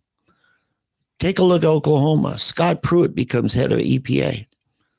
Our attorney general leaves. And Matt Pinnell, our lieutenant governor, he and I were talking like, gosh, Trump wins. Governor Stitt, who's a lame duck essentially now, could get a nice federal appointment, except that he backed DeSantis. And it screws over Matt Pinnell, incidentally, but there were a bunch of them that did. I think it's Charles McCall. It's going to come back to bite him. John Eccles. They're running for governor and attorney general now, those two guys. And they backed DeSantis. It doesn't. How many Oklahomans are now in the Trump administration? I don't see any. Yeah, nothing big. Because they went with DeSantis. Yeah. Think about it. It just you bet on the wrong horse and you're paying a price. And Oklahoma's paying a price. Yeah, they are. Yeah. Let's switch to the convention. All right. So last Saturday we weren't here because for me, I was a delegate. His head has grown while we. I'm wearing a headphone. Yeah, when we started. But anyway, it cost me $100, and that's with the early bird discount. And why did it cost me $100? Because the GOP is in deep debt, and they've got issues to deal with. I expected to see everybody who's running next year for statewide party office, and there were a couple of notable absences. Matt Pinnell wasn't there. Matt is termed out as lieutenant governor. He and I talked, I think it was at our county convention. And I said, Matt, unlike a lot of these people, you could do well in the corporate world, in marketing. He's a great marketer. And he showed that. So he wasn't there. And Ryan Walters wasn't there. Now, Ryan can still serve another term as state superintendent of Common Ed. Wasn't there. Don't know why. He is, viciously attacking Gentner Drummond. Ryan Walters is. Gentner was there running for governor. Jake Merritt, former state senator, rather outspoken, pro-life abolitionist. He was there. Charles McCall was there, former Speaker of the House. And Mike Mazie was there. He'd been on our show a couple months ago. And so we got those candidates for governor. John Eccles, who's running for attorney general. He plans to be in this seat here upcoming real soon. So those were some of the people we saw.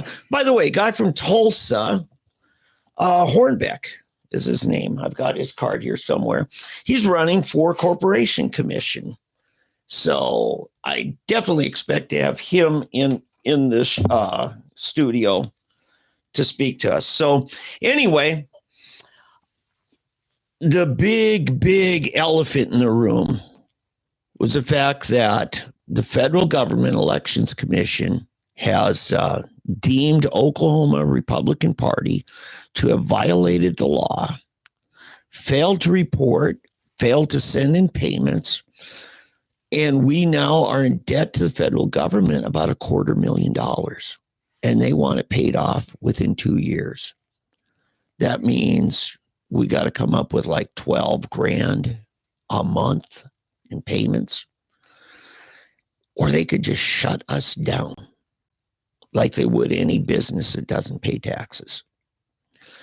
What happens if the Republican Party in Oklahoma, as we know it now, gets shut down? What do you do? Yeah. I know what churches have done who've gone bankruptcy, but they still want to operate. They just reincorporate under a name that sounds like their old name. Right. And they might pick up the bond payments on the sanctuary. They might not, If instead of okay GOP, GOP okay. Yeah. And because I could see a number of people rushing to incorporate, but who's going to be acknowledged by the national party, the Republican Party, the RNC? Who's going to be recognized by them as the rightful organization representing the Republican Party in the state of Oklahoma? Right. Let's back up though to the problem at hand. Okay. We've got a state director of the OKGOP. Yeah, who's in here, Stan? Who's in here? No, the existing head. Are you talking about Chairman Nathan Dahm? Yes. Yes, he's out now. No, I know. Yeah. But that falls at his feet. What does? The being however $1 million in debt. Actually, that was from an investigation of the last three. Pam Pollard and David McClain. It was during their terms that were investigated. And largely it was the McClain administration failures to report and comply and send in. He complains that Mike McCutcheon, who I think used to be a church business manager. He died. Yeah, he died, and they claimed they didn't have access to his computer and therefore couldn't have the records, and claimed ignorance. Right. But it was David McLean's administration. At least I'm getting that from published news reports quoting David McLean. Right. But when were we notified of this issue? When we were first notified? Early on in John Bennett's administration, which would have been almost 4 years ago, we were notified that an investigation has begun. Okay, so we've had 4 years to deal with this. We've had 4 years knowing they're going to investigate. They released their findings. I think it's been in the last year. Right, but see, that's the thing. You should know. In other words, if I step into a new business, due diligence, before I buy a new business, or if someone wants to buy my business, the due diligence says, show me your books. I can show you my books, but if I inherited it from somebody who didn't give the books to me. No, I understand. But at the same time, you should know. Right. But you're inheriting the books from the person before you. If they gave them to you. And that's what didn't happen here. We never got the books. Those books. Yeah. But the ones since then. Right. But we should have known that something's not right. In other words, if I know somebody's got a bank account that I'm responsible for,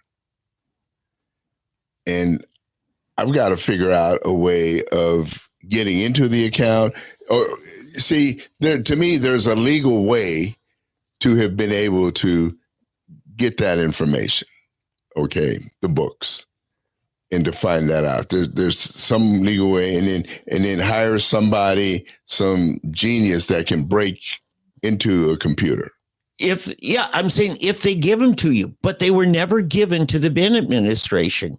And I know that because, and you and I both know the people that were tasked with it. They're frustrated and resigned. That was Joe Hart and Darren Gantz. Okay, right. But could they not have sued to get the information, to get access?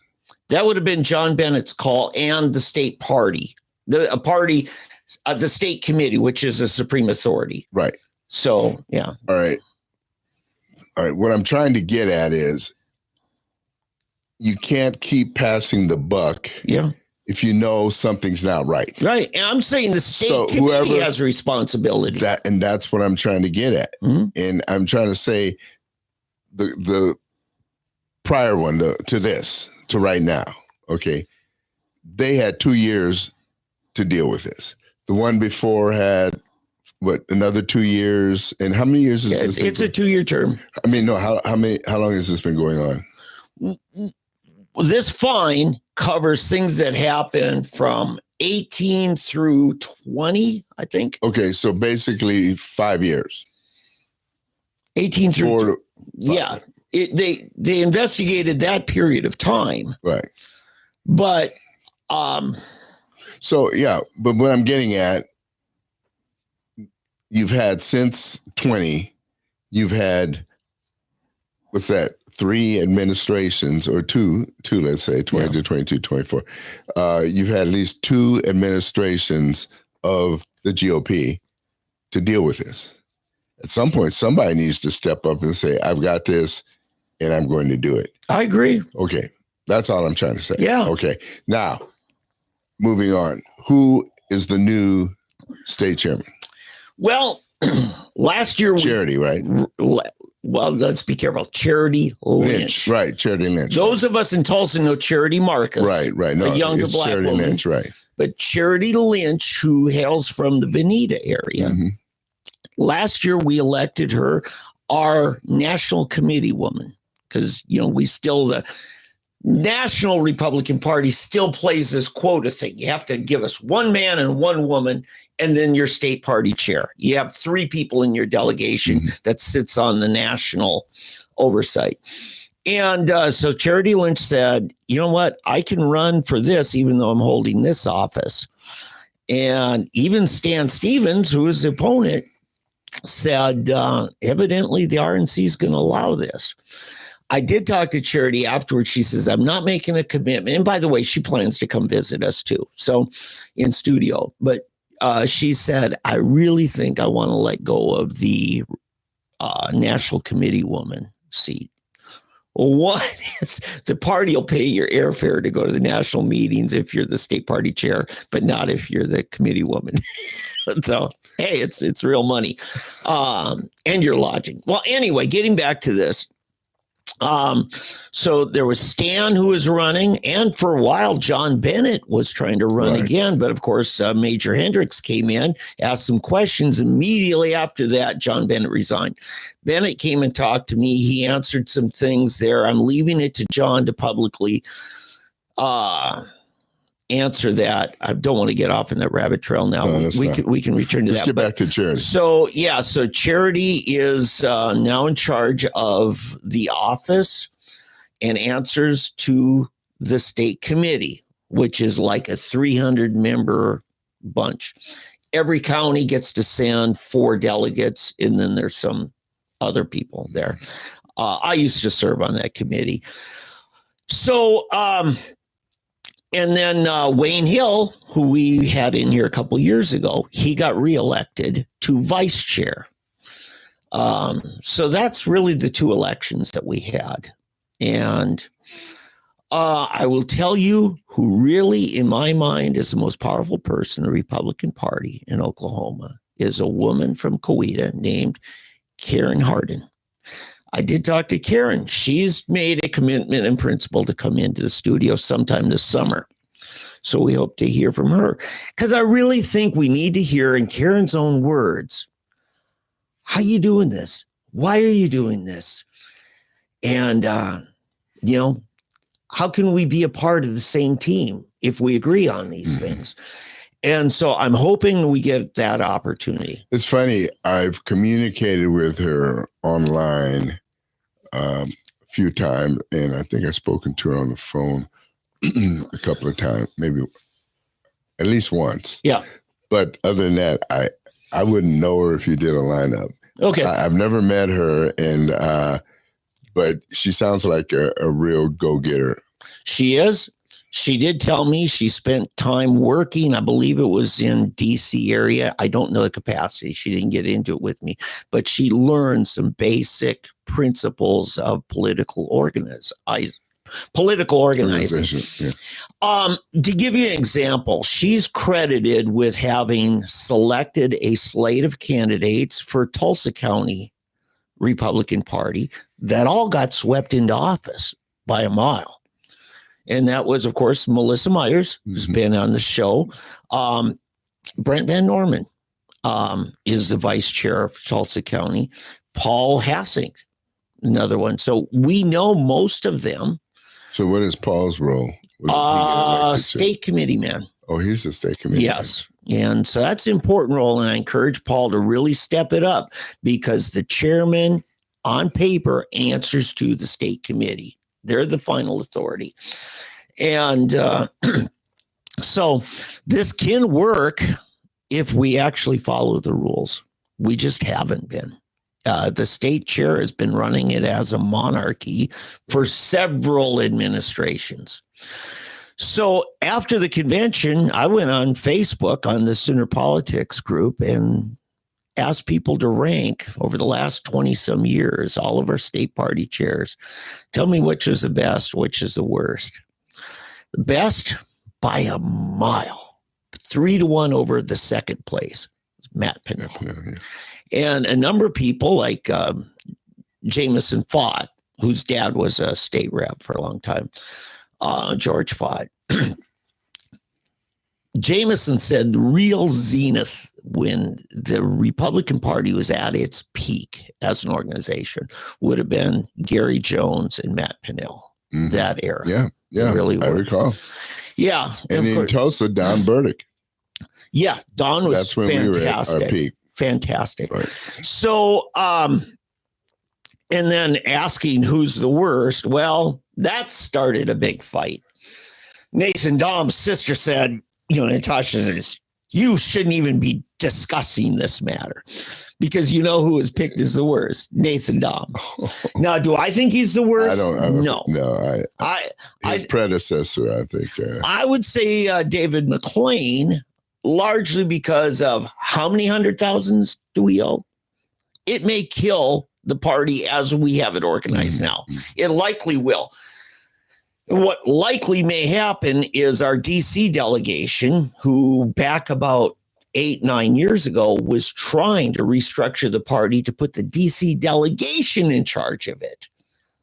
Every one of our congressmen, U.S. senators, our governor, they would control the party. And I could see it rechartered under new bylaws that reflect that. And I could see Donald Trump being snowed by him because he wants to be on good terms with Mark Wayne Mullen and some of the rest, Tom Cole, because he's got his agenda.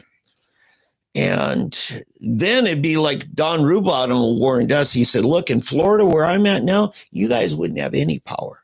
Grassroots controls the GOP in Oklahoma. In Florida, you buy your way on. It's money controls everything. So we have a good thing. I just don't know if we can keep it.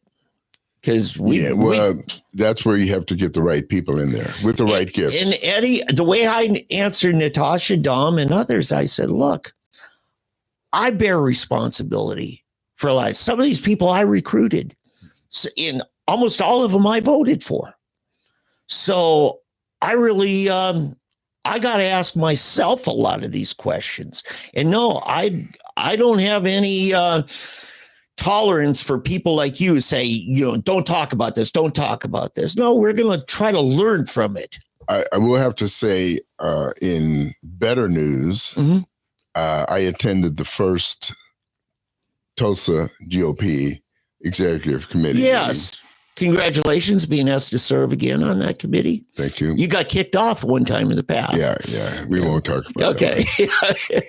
But anyway, Melissa Meyer. Yeah. And Brent Van Norman is the vice. Yeah. Great team.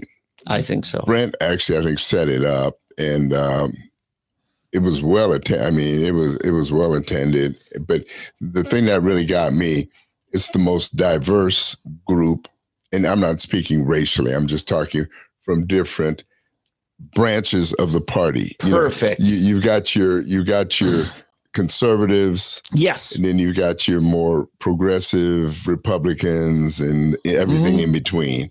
So it was a great first meeting outlining a plan. Then they asked everybody to contribute in what they thought priorities were and this and this and this. Good. So it was a really good meeting. It was just a beginning.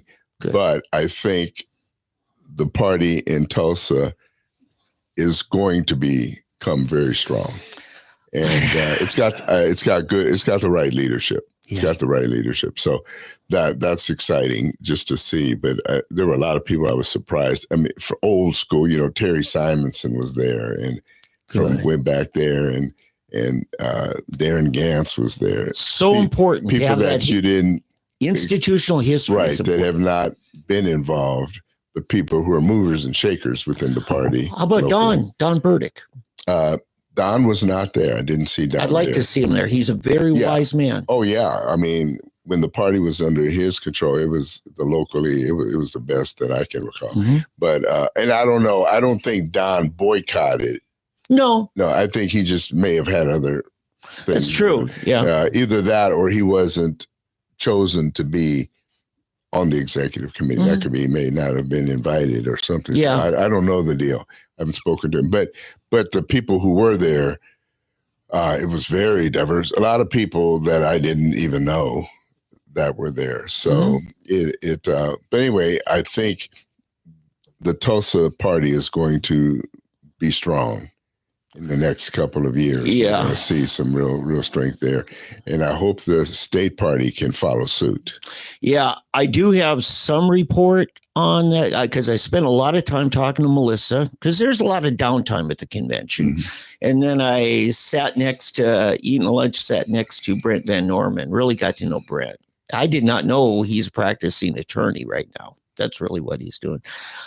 Just think the world of Brent Van Norman. Yeah. And, but anyway, I said they're not getting all the data handed over them that they need.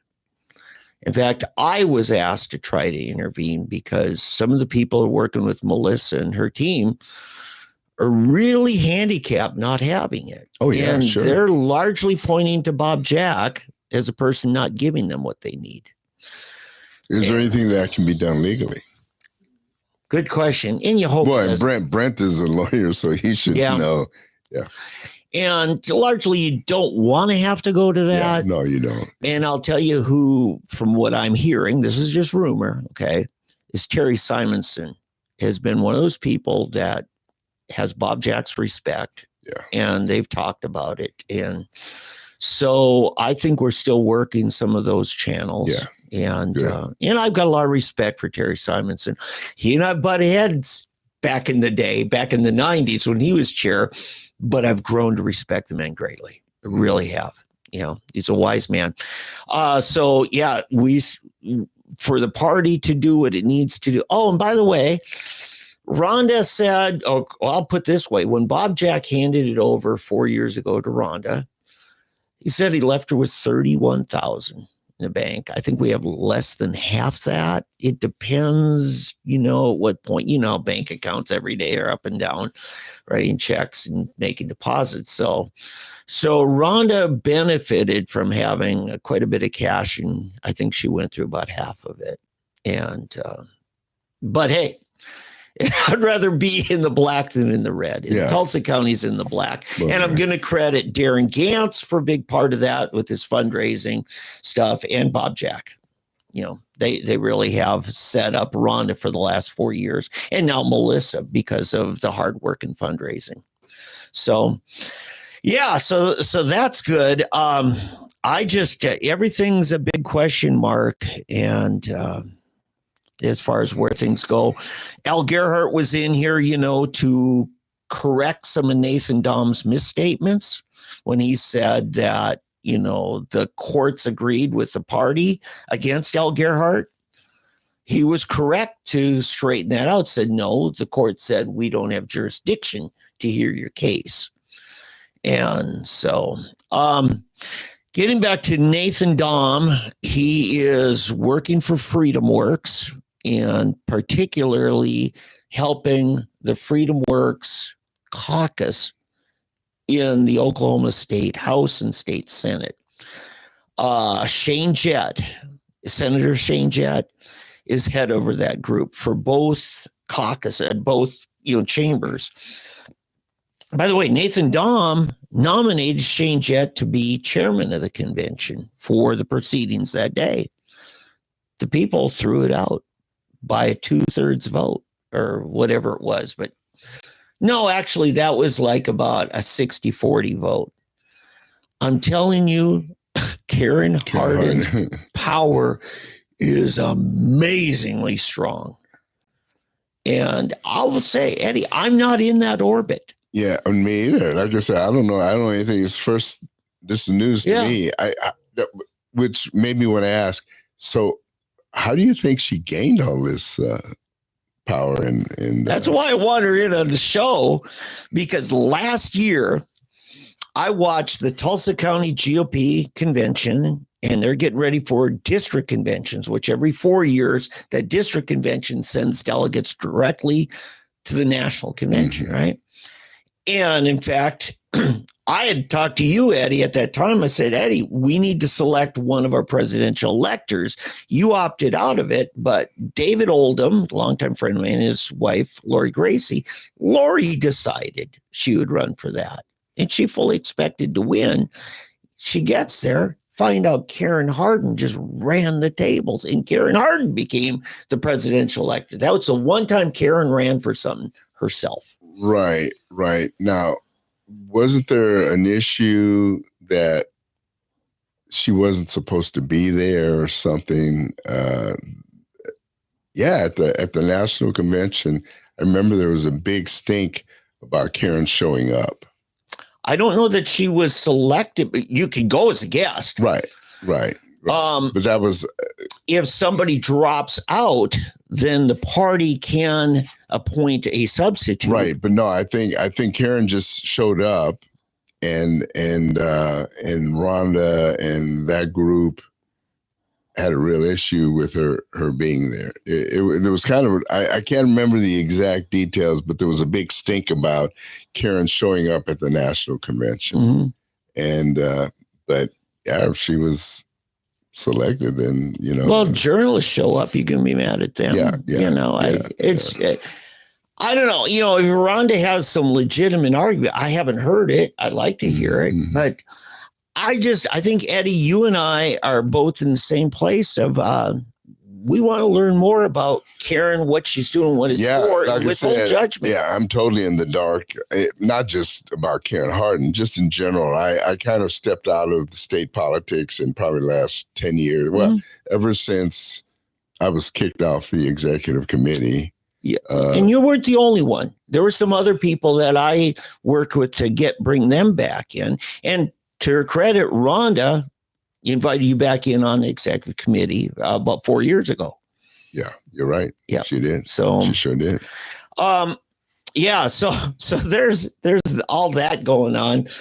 I don't know what's going to happen next. I'll tell you, the bunch that ran the Republican Party in Wagner County 2 years ago all got the boot. Karen Hardin's circle of support. Yeah.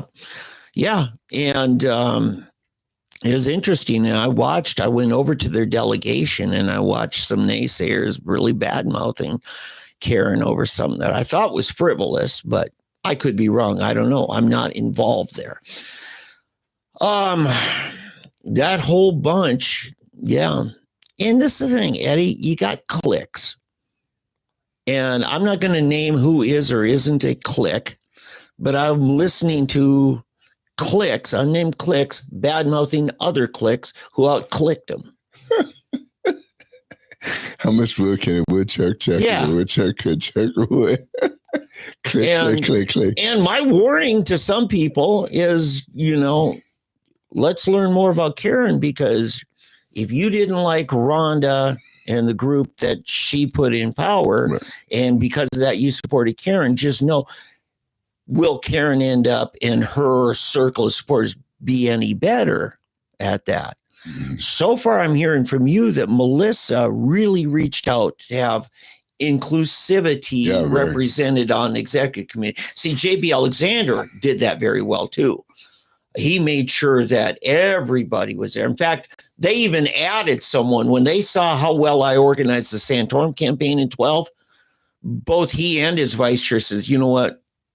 Let's get David Vann on, because he's got a huge statewide network that could only help us, So, and I tried to. Yeah. I think the way Karen has been able to do it, and thinking about it since we've been discussing this and trying to figure out how could she do this, I think she's been working through the churches. Oh, yes. I really get a sense she's that. Very Victory, and what's the one, Lemeyer's. Yeah, Jackson Sheridan Church. That church. Yeah, Sheridan. Yeah. A number of politically active churches, because my precinct had doubled the turnout precinct meetings, and I found out they're all supporting Karen's team, and a lot of them went to, in my case, Victory Christian Center, which is just a mile outside of my precinct. So, yeah. So I think it's motivated by values, cultural / spiritual, and very much a pro-Trump group. I see probably a merger of the OK2A, Second Amendment Association, Don Spencer. I think he's working with that team. And Don's always been good at finding other groups that he can, merge, get that synergy. He's worked with the parental choice and vaccine choice group Liza Greavy started. So Don's pretty astute. That's another guy we probably ought to have in here on Second Amendment stuff, because he's one of the most effective lobbyists at the Oklahoma Capitol. He's the one that got us constitutional carry, Don Spencer. Right. So, right. So that's kind of a wrap of what happened at the convention. Hopefully the next ones won't be $120 to go to. Yeah. Hopefully we can convince our new Chairman Charity, to do something about that. What I'd prefer to see is just a bigger outreach to just every Republican in the state, and then ask them, can you give $10, $20, $100 to the party, and included in that would be the convention costs. In other words, first you set a budget, and then show it the budget and says, what can you give to that? That's how I would do it, because that way people know it's not some nebulous, you're just asking for money for money. Do we really need it? What is it being used for? That's a lot of times the question. What is it being used for? So if I know, here's the budget and here's what we're in, and then the little thermometer, showing as we're getting closer to our goal. Well, it's funny how that psychologically it works. That yes, it does. Let me say this though, because Eddie, you've been a part of a lot of fundraising work with ministries, both local and global. Is you got to convince people that the cause is worth it. Oh yeah. Oh, for sure. Definitely. That's right. And it's really hard to sell people on paying back taxes and penalties is worth it. Because people just aren't motivated like they are for, to help little kids at Shriners Hospital. Oh no, I understand. But as far as the party, I would do it more forward thinking. Yeah. And then you can mention, that in the prior, just throw them under the bus. Prior administrations have left us with a debt of so much, and we're trying to correct that. We're trying to straighten it out. Can you help us with it? Here's what I would recommend in a state committee, form an ad hoc committee to write a proposed new charter that you would entertain some other institution or organization to do. So you want to just close that one down and start new? I think it's time to file bankruptcy, essentially. Okay. And that becomes the essence of it. You form a new corporation. Right. Now, you got to be careful to not say it as though what you want us to adopt is what you'd like to see another organization prepare as an alternative should you no longer be able to operate. Right. Because then you kind of tip the hat and tell people, okay, we're exiting here and we're going over there. The money, though, is owed to the federal government, correct? Mm-hmm. So will they let you get away with that? How can they make you pay somebody else's? A corporation is a brand new entity. Right. Well, can they deny a new entity being formed with the same purpose and goals of the prior one? There are multiple organizations. No, listen, I'm all for you. If they can file bankruptcy and get it written off by the government, let's do it. But I'm saying, but will that fly with the government? Right. So what we have with the RNC is basically a federation of state party organizations. Mm-hmm. And they grant a number of seats to whatever entity.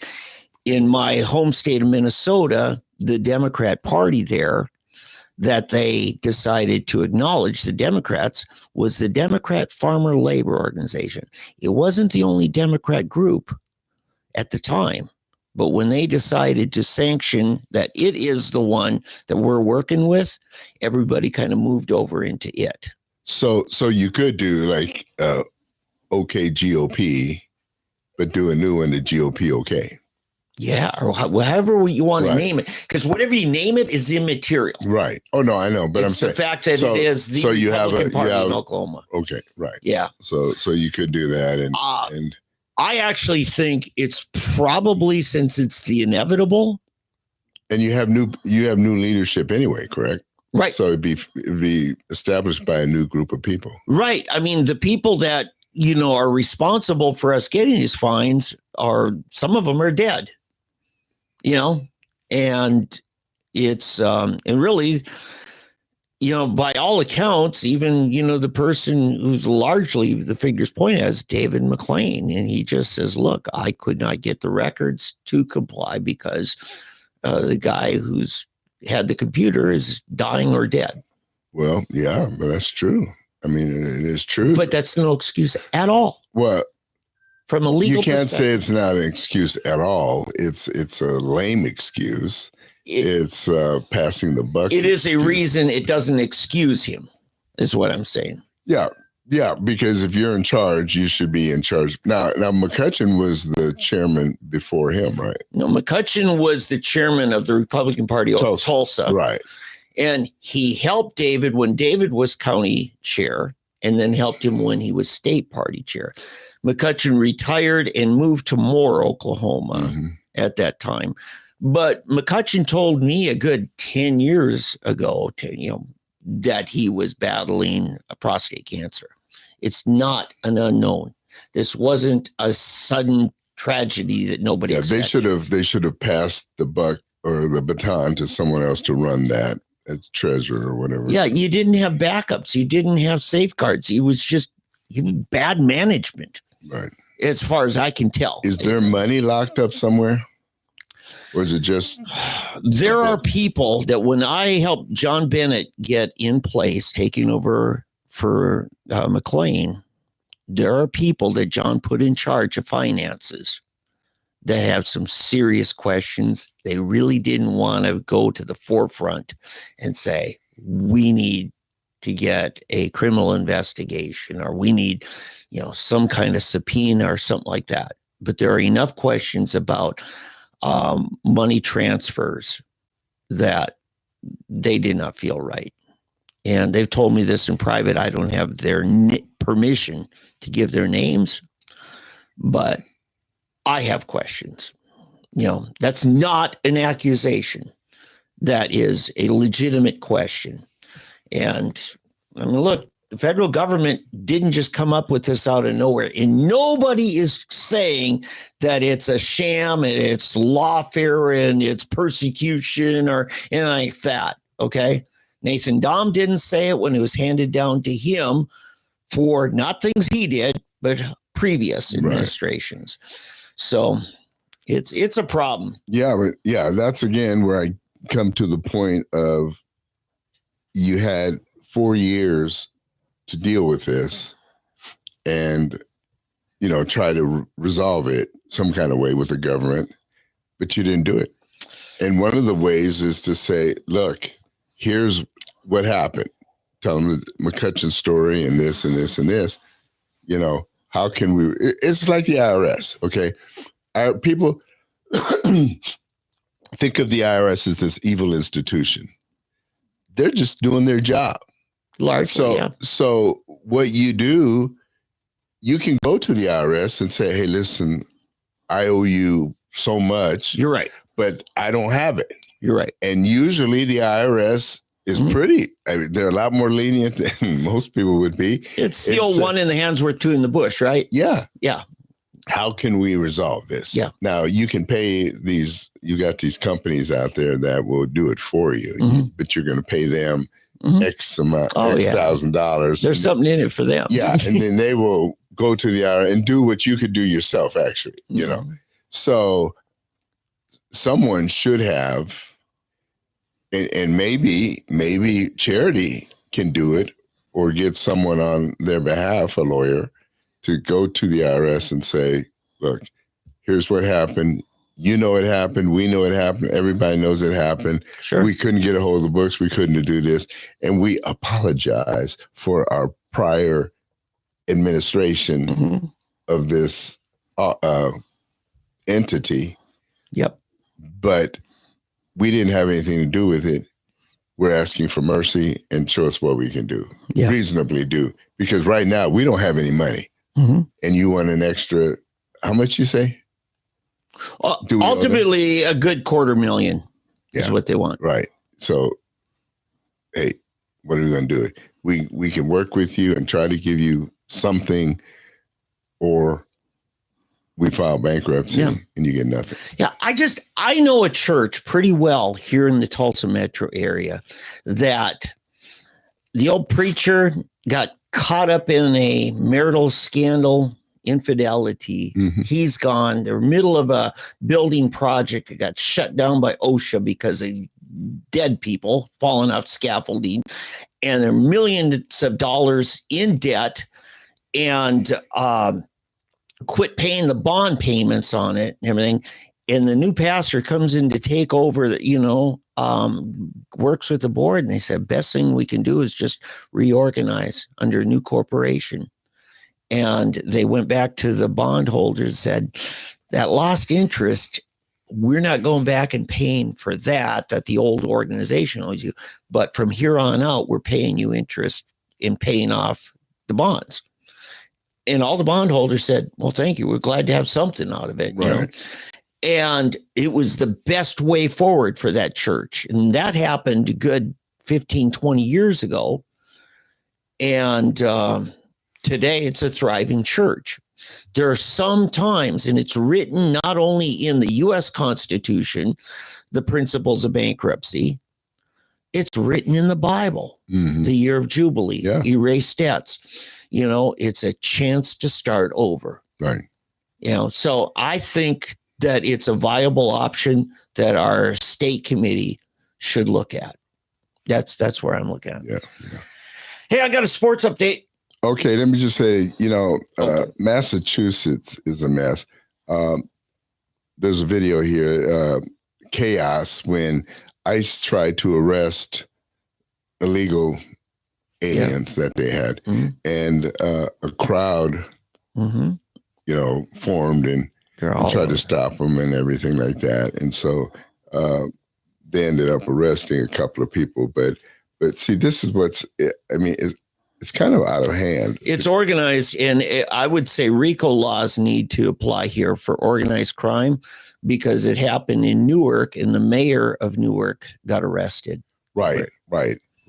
And now it's in Massachusetts, and they arrested a couple. And there was one where let me see. Oh, no, that's a different, the judge that got arrested for harboring a fugitive alien. Is that Milwaukee?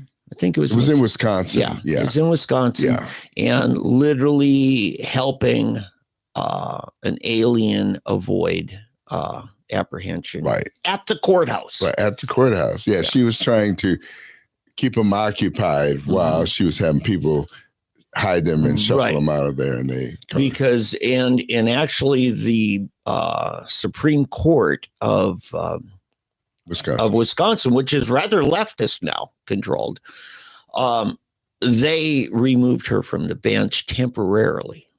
That's not to be seen as a punishment. It says, while she's dealing with this, we're separating her up from our current judicial apparatus. Right. And so that's not a prejudice decision, but right now you're not going to go see that judge. Because here's the thing, when they're using that privileged access that the public doesn't go through certain back hallways and corridors, it's meant to protect the judge's safety. And they use it to allow criminals to avoid accountability. That's seriously undermines the ethics of a judge, in my opinion. So enough said, it's happening. Yeah. The SEC championship is going on right now in softball. It is the number one team, Texas A&M, against the number two team, Oklahoma. Now, even though in the rankings, Texas A&M's number one, in SEC standings, Oklahoma got the top seed. Right. So I don't know where this game is held at. I assume it's a neutral field. Is this field. The final of the championship? Yeah. It is for the SEC championship. Oh, okay, because OU won yesterday. Oh, that's why. Okay, yeah, because OU beat Arkansas. And then Texas beat A&M, though. In that game, Texas won yesterday. So I don't know how A&M was able to... I know. Anyway, it shows here, it's in rain delay today. It is the championship. So I guess it's a one and done. I thought maybe this was a double elimination. Well, that means A&M must have beaten Texas. I mean, I saw the orange uniforms and them jumping around afterwards. I wonder if it didn't become, let's say, for the semis. This is softball. Yeah. Okay. I wonder if it didn't become a double elimination for the semis and finals. Yeah, I don't know. That's what I'm wondering. Yeah. But you're saying it's over, the SEC tournament. It's over. No, it's the championship game is rain delayed right now. Oh, okay. This will be it will be over after. Okay. Whoever wins. Yeah, I don't know what happened. I thought, from what I saw, I thought Texas beat A&M. So, okay. No, here, final from Friday showed A&M 14-2 over Texas. Well, then Texas was the number 5 national seed. I don't know what I was looking at. So, okay. Yeah. Well, what are we? Texas was 5. What were we? Nationally? We're number 2. Nationally, wow. And A&M's number 1. Oh, really? So, right. Well, that's weird that 1 and 2 are both nationally are in the same conference. Oh, yeah. Like I say, 7 of the top 10 are SEC. Yeah, that's crazy. And UCLA, which is Big Ten now, used to be Pac-10, they're number 10. Florida State, ACC, that's their one that's in the top 10. They're 8th, Florida State. And then Arizona's, they're 13th and stuff. So I think it might be Oregon also made top 10. So, and Texas Tech is what, 11? They were somewhere between 11th and 14th or something. Go Red. Hey, I did want to say too, WNBA, the season starts today. Yeah. It might have started last night, but I know that Indiana, the Fever, Caitlin Clark's team, they're going to play. They're playing, they've been playing for 42 minutes. Wow. Have we been here that long? Oh, no, I'm sorry, 1:41. It starts at 2:00, so I get to. Your son's team, the Panthers of Miami, Fort Lauderdale. Yeah, they're ranked number 3, I guess, in this. Yeah. Well, anyway. They won last night. They were down 2-0. Yeah. But. She brought it home, and they've won the first one, and then the other one is tomorrow. So it's a best of 7? Right. Okay, yeah. So they've got they can only lose one more and still be in it. I mean, no, they can lose 2 more. If they lose 2 more, they're done. Yeah, right. Yeah, that's what I say. Right. So they need to win 3 of the next 4 games.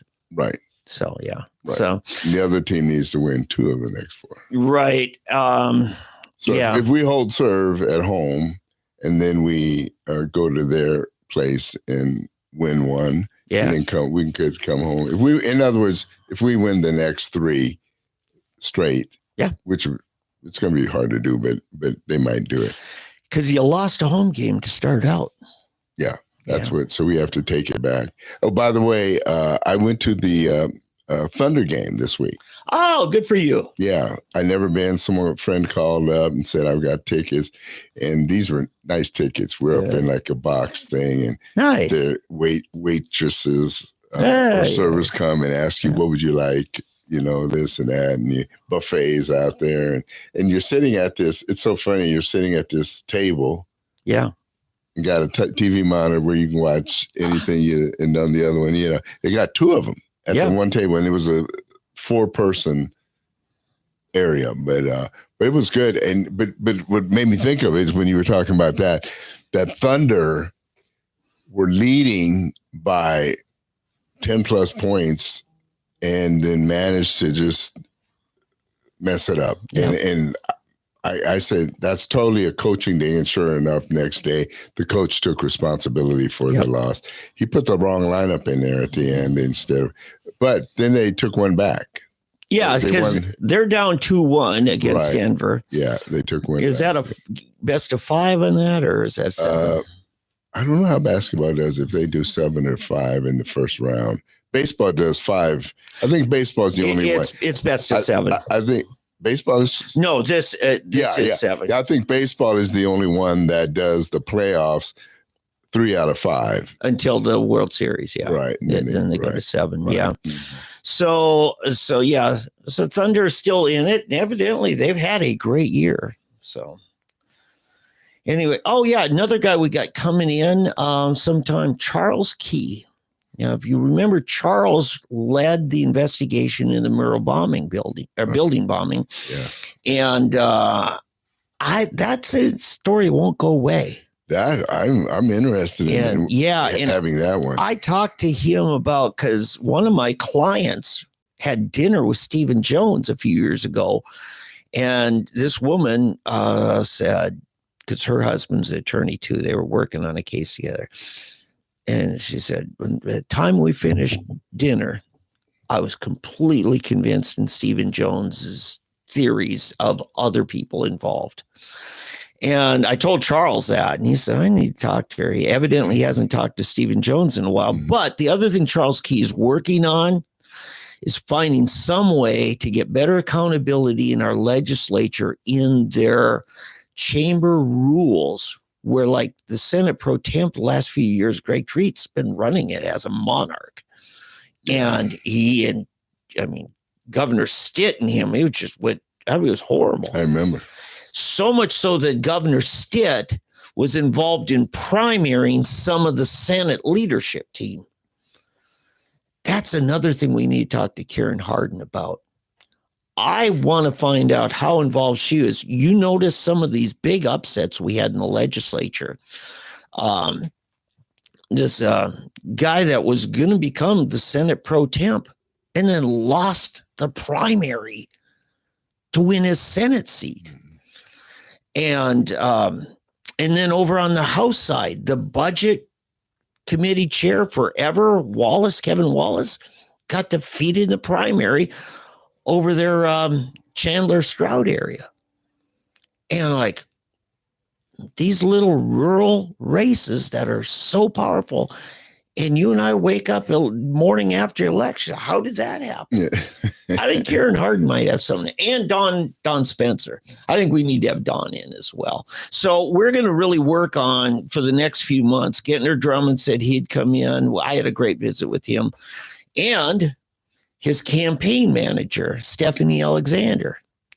And I got some of my speculations to our ongoing argument about the Trump ORU Stadium event. This is Dave's thing here. Stephanie said, yes, when they booked it a week in advance, they booked that layout with that capacity, knowing full well it was going to get shut down when it reached that 7,000 capacity that they booked. Right. But she was quick to give the Eddie line of, but there were all those thousands outside. Right. And I said, which is the crux of my ongoing argument with Eddie. And I said, listen, 4 years earlier, I ran Santorum's event there. And I said, that was 5,000. And we at that time thought we had, done something never done in human history. And then Trump pulled other than Carmen. Yeah. Carmen. And Benny Hinn. Oh my God, the Benny Hinn crusade. Really? Yeah, I was there. Oh my God. Yeah. And they filled up the baby maybe and everything. Yeah. Oh gosh, yeah. Hey, by the way, that's Dave's Swiss bank account if you want that. Which card is that? What am I looking at? Oh, yeah, Shane Jett. Yeah, he gave me his number. Shane is there's the gold right there. See the gold. Yeah. I do want Shane Jett to come in because I think the Freedom Works is going to be a go-to group that grassroots conservatives will want to work with. So is that the one that Nathan's serving that committee answerable to Shane Jett. So Shane Jett, you might say, is Nathan's boss now. Oh, okay. But it's to advance an agenda of conservatism. And that if you've worked with Freedom Works, which, Rhonda Vilmont-Smith is, I think she might even be on one of their boards now. She's worked with them a lot. And they've been very effective. They, especially not in U.S. Senate, but in congressional races. And so, they came to me when they were looking for somebody to replace Bridenstine. I was up at Chicago. They flew me up there for a rally. It was the summer of 16 when Trump was running. And they pulled me aside, said, tell us who's going to be a replacement for Bridenstine, because we know we're going to have to replace him. And I said, well, Nathan Dahm would be one of them. Yeah, you look at it. And they said, we don't need two, we need one. When you split the conservatives, you run into problems. And sure enough, 2 years later, Nathan ran, but so did Andy Coleman. And neither of them made the runoff because they split that vote. Oh, by the way, one more thing. As we finish up here, the tariffs, England. Yeah. England has capitulated and decided to work with our president and our tariffs. So we're not going to tariff them. They're not going to tariff us. So that should be terrifying to other countries. They're also committed to breaking non-monetary restrictions, such as holding your goods at customs for 3 weeks. Because I tell you what, we fly a lot of roses up here from Colombia. Mm-hmm. If we just sat them an extra 24 hours, they'd be dead roses, right? So there's just there are ways that they can kill you without saying, oh, we don't tariff you. Yeah. So the dam is cracked. Now. Right. So it'll be interesting to see who starts jumping in. Yeah. India, which is kind of an unofficial British Commonwealth, if you will, a former colony. Modi has really unilaterally committed them to cutting their tariffs very low. And they were one of the worst. Yeah. You know, you can't sell a motorcycle over there, but boy, they got scooters. They'll sell us. You know? And so, I think Japan is one of the big ones. Although vehicle wise, it's not a problem because, in Korea, Hyundai and Kia, they're made here in America. The big plant in Alabama. I looked it up. New one. I did not know this. I should have. Was it Acura? Honda. Is a Honda label. It's an upscale Honda. Right. All of them are made in America. I did not know that. So yes, and Hyundai and Genesis, which is their upscale. And Kia. Yeah. Kia as well. They're owned by the same company, really. It's just two branches of the same, two guys. I don't know why they do it, but it's like that. Yeah. And I tell you, I had a delightful experience this week. Monday, I brought my vehicle in. It's a 13-year-old SUV. It's a Hyundai Veracruz. And they said, yeah, we got a recall on a couple of things and no charge to you. One was it was replace a fuse, The other was your valve cover gasket on your engine. It's recalled. And so they looked at it and they said, yours is leaking. Oh. They said, and it's leaking on your alternator. Now we got to replace your alternator. Got all done with it Friday or Thursday. They finished it up. The bill they sent to Hyundai. No. $864. Is your car running better? I don't smell an oil leak.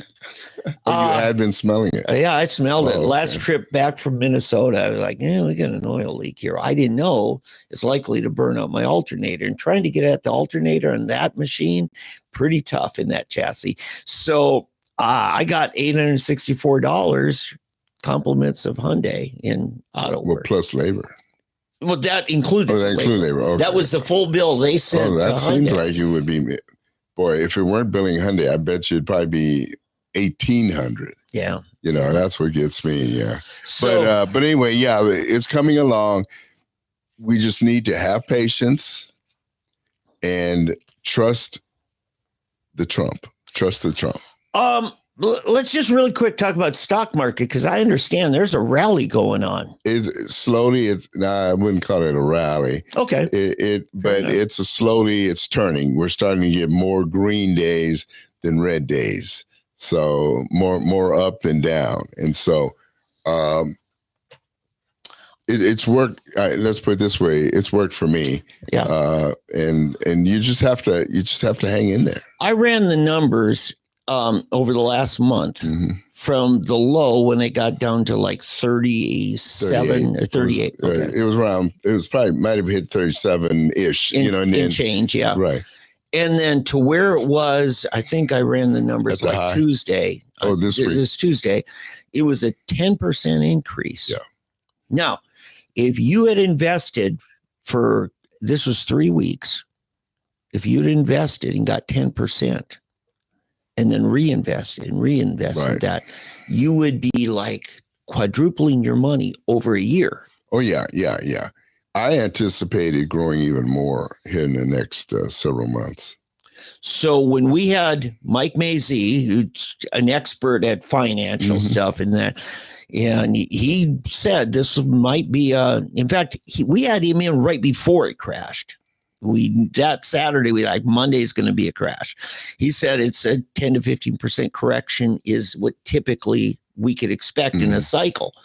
So he wasn't even considering it a disaster. It was just a forecasted correction. Right. Yeah. It had been down. I can't remember the total percentage. I think it was, maybe 15%. Because I think, what was the top? Were we at 43? I think we're 43,000. It went to 37,000. Something like that. Yeah. Last, right around Christmas, early New Year's is where we peaked. And it had been coming down kind of. But anyway, if you're not invested, it's a good time. I mean, it's always, and I, like most people, start buying on the way down. Just keep dollar cost averaging. Keep buying more and more and more and more and more. At the lower it goes, you put a little more. The lower it goes, you put a little more, and put a little more, put a little more. So each step that you get back on the recovery, you made money all the way. Up to, so when it gets back to even, you're not even, you're actually way ahead. The only experience I've seen where people have been burned, especially the timid, back in 2008, we had that crash in like September, right before the election, and it largely helped Obama get in. But it went down, but it really didn't hit bottom until spring of the next year. So people were buying in and losing more and losing more and losing more. You got to know where that bottom is, because your optimal investment is when it gets to bottom. Right. Well, and the way you do that, then when it hits the bottom, or as you're losing, you're investing more. That takes courage. Well, but my philosophy is what go down must come back up. Instead of what goes up must come down. I go the other way around. That's a good theory. Yeah, and it works. And I remember, 21. I mean, not 01 when with Enron, WCG here in town, Williams Communication Group. All of those bankruptcies. See, now that's the time you really get hurt. Yeah, when they go bankrupt. If you're invested in a company and they go bankrupt, exactly. That's what really hurts. Because even the bonds, they default on. Right, and nothing really helps you. I mean, the preferred shareholders do get, when they settle their bankruptcy, and in the end, they get something back. But the people, as far as the regular stock market, no, common stock. But so you just have to keep believing and keep putting money in. Especially, I mean, when you got great, let's take Tesla, NVIDIA, Google, Apple, Amazon, they're not going away. Okay, they're not going away. So if you keep investing in those as they're going down, as they come up, and those are the ones that have started coming back up. That's where you make your money. I think, by the way, you heard Tesla sales. The Cybertruck has fallen off a cliff. It's like a kick me sign to drive a Cybertruck. But this week, if you look at the stock this week, the stock has just soared this week. Yeah, it has. Yeah. So it's coming back. Yeah, the reason Tesla was suffering is it's political. It's this whole thing with the attacks on the dealerships. It's such an iconic model that it stands out. Right. But see what you don't know, what people don't understand is Tesla is more than the vehicles. Tesla does the what do you call those solar panels? I mean, solar systems. Okay. You can get a whole solar system, but the generator, it's Tesla. You get Tesla generators. You got Tesla. Tesla's involved in and has shares in SpaceX. Okay. Yeah. So in SpaceX everybody's waiting for SpaceX to go public. Yeah. And he's got a new one now. There's a new one out there that everybody's really chomping at the bits. A new what? A new company. Okay. And it's AI01. It's some, I can't remember right now. Artificial intelligence thing? Yeah. And they a lot of people are predicting it's going to be the biggest. When it hits, it's just going to go crazy right away. So you can't even get into it. You have to go through these certain companies that are able to buy the stock. You remember when we had Kevin Adams in studio here, and he started talking about Grok, the AI that they've embedded into X.com. Oh, right. And he said, "Oh, that's right. It's XAI. Yeah. XAI they're not public right now. Yeah, but when they do, they expect XAI to just because it's going to far surpass what they currently have free with Grok. Right. And because Kevin said his legal research just went to instantaneous. Yeah. And that's one of the biggest time consumers for an attorney, is to do his legal research, finding precedents and everything. And it really is amazing. Even with my phone on the way over here to the studio, I just asked some questions and I could tell the difference between the old-fashioned Google search that uses keywords and an AI search that thinks about what you ask. What do they call it? What's the new Google name? They tried BART. Was it ChatGPT? No, that's Microsoft. Okay, yeah. But they all have their own versions. But the Google one, it's good that Google came out. They always wait. Everybody's so excited about ChatGPT, everything with ChatGPT, ChatGPT, Microsoft.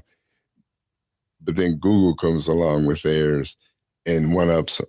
Yeah. And then Apple now has theirs, and Facebook is working on one. So it's like everybody's going to have their own version of ChatGPT. But I'm trying to remember the name of the Google one. It's not Bard anymore. The one what you talk to, it used to be Bard, but their AI is something that it was such a stupid name, Bard. But the new name, Samsung, I use Samsung devices. They have their own built-in. I don't know if you just did the upgrade on your phone. Well, but Samsung, Google provides all the software on theirs, and they have proprietary stuff. Right. I mean, most Android phones go straight Google, but Samsung's have some proprietary stuff that they add to as far as the search, it's all run by Google. Okay. Yeah. And in fact, here's one of the strange things that people don't realize is, now this is where Samsung comes in. Apple, for every iPhone sold, Samsung makes $100. Yeah. Because they make the screens. Yes. The OLED. Yep. Right. And so it's funny. Everybody's raving about how good the iPhones are. See, Galaxy AI is a new version. It's just Samsung has that. Right, but it's Galaxy AI, but I'm almost positive it's run by Google. It could be, yeah. They repackage stuff. Right. Call it their own. Yeah. Oh yeah. So it's interesting to see what's happening on this. By the way, went to you and I are both T-Mobile guys. I went there because I'm due for an upgrade. And I said, compare an Apple to a Samsung, Galaxy S. And they said, well, the only thing they'd put an edge on is at the very top end, Samsung's cameras are better than Apple's. Right. See, I always thought Apple was bragging that they have the best cameras. Right. It's really Samsung. Oh, yeah. I mean, I've known that for years because whenever we get together, everybody I know, all my kids, my wife, my in-laws, or my kids' in-laws, and then our Bible study group, everybody's got iPhones. But whenever it came time to take pictures, Eddie, would you take pictures? Yeah, there you go. Because now the new ones, the newest Apple, whatever, the 25, I guess, the new one, they've upgraded. It takes good pictures. But Galaxy still has the best. Yeah, compared to 20 years ago when you first started having cameras on flip phones and that, it's miles. I mean, I can with yours, we can shut the lights off in this room and take a picture. Yeah. And somehow it adjusts and it will have a picture bright enough and we'll be perfectly exposed in the dark. And I don't know how they do it, but it's almost like night vision in your phone, your camera. It's amazing. The colors and the what do you call it? The photo shopper or their version of that where you can adjust your light, your coloring and the balance and da. It's just incredible where they've gone. You know, it's amazing. I had a customer had me this week replace her wash machine. She called me up, I'm not an appliance repair guy. But she's, well, I didn't want to invest in, I figure if it's too complex for you to figure out, I'll just buy a new one. Which is kind of what happens with TVs. Do you ever see a TV repair shop anymore? I have done it. There's the one, was it Universal or University, or it said 71st in Lewis. Yeah, there used to be dozens of them. Yeah. But they're the only ones. And I've taken my TV, and it really worked. I mean, it helped because I didn't want to buy a new TV. Yeah. But they're so cheap now. Yes. That's the thing. You've got disposable TVs. Yeah. Which is sad. Because I told this lady, I said, well, you can, it could run you 300, could run you 800. But the difference is, how old is this? She said 6 years old. I said, the difference is after you pay 800, you still have a 6-year-old, thing. And so she has this really good source she buys at, and she had me go pick it up. It was $700 for a really nice Whirlpool. Yeah, I have a really good source to buy TVs as well. Yeah. It's called Sam's. Yeah. She was like Encino or something like that. It's out there 61st, just past Olive. It's a warehouse place. And they sell online. Yeah. Well, here's what's so weird. I walk through Walmart, actually. Yeah, Walmart. And you get in the aisle and they've got these giant, 72-inch, 50-inch, 60 inches. But and I look at it probably $299, $325. And I'm thinking, are you kidding me? Yeah. Just 5 years ago, these were $1,200 TVs. And that's how low they are now. Yeah. I think that's a bell telling us it's time. All right. That's it. Yeah, hey, listen, I hope you've been able to stay with us on all this blathering today. We didn't have that much solid stuff, but I promise that we will get it better. And a lot of guests. I've got tons of cards, people to call and schedule because they want to talk to you. So, but anyway, we are the type of person where a group or outlet where you go and then we give you food for thought and then you take it and research it on your own. That makes for the best personal knowledge. Okay. Yeah. So don't ever take anything either of us say, especially what he said, because we don't. We don't take it. No, we don't. We go back afterwards and dig in and research it and then call each other. Hey, remember what you said about him? Yeah, that happens. Go find this, and it's not true. Yeah. Even Trump's campaign manager agreed with me. Yeah.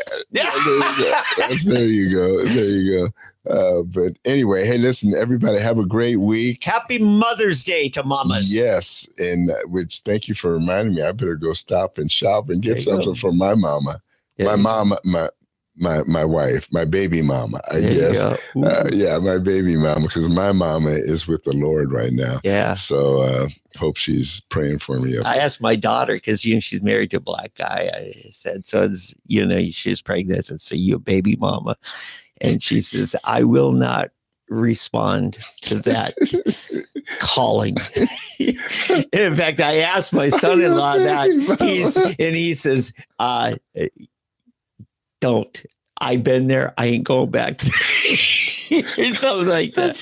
That's terrible. Can you imagine? You just call your daughter a baby mama. I don't know. It's ghetto lingo, and do I look ghetto? No. I'm sorry. I don't speak ghetto. Like an airplane. We better quit. Hey, God bless everybody. Have a wonderful week, and we will talk to you again next week.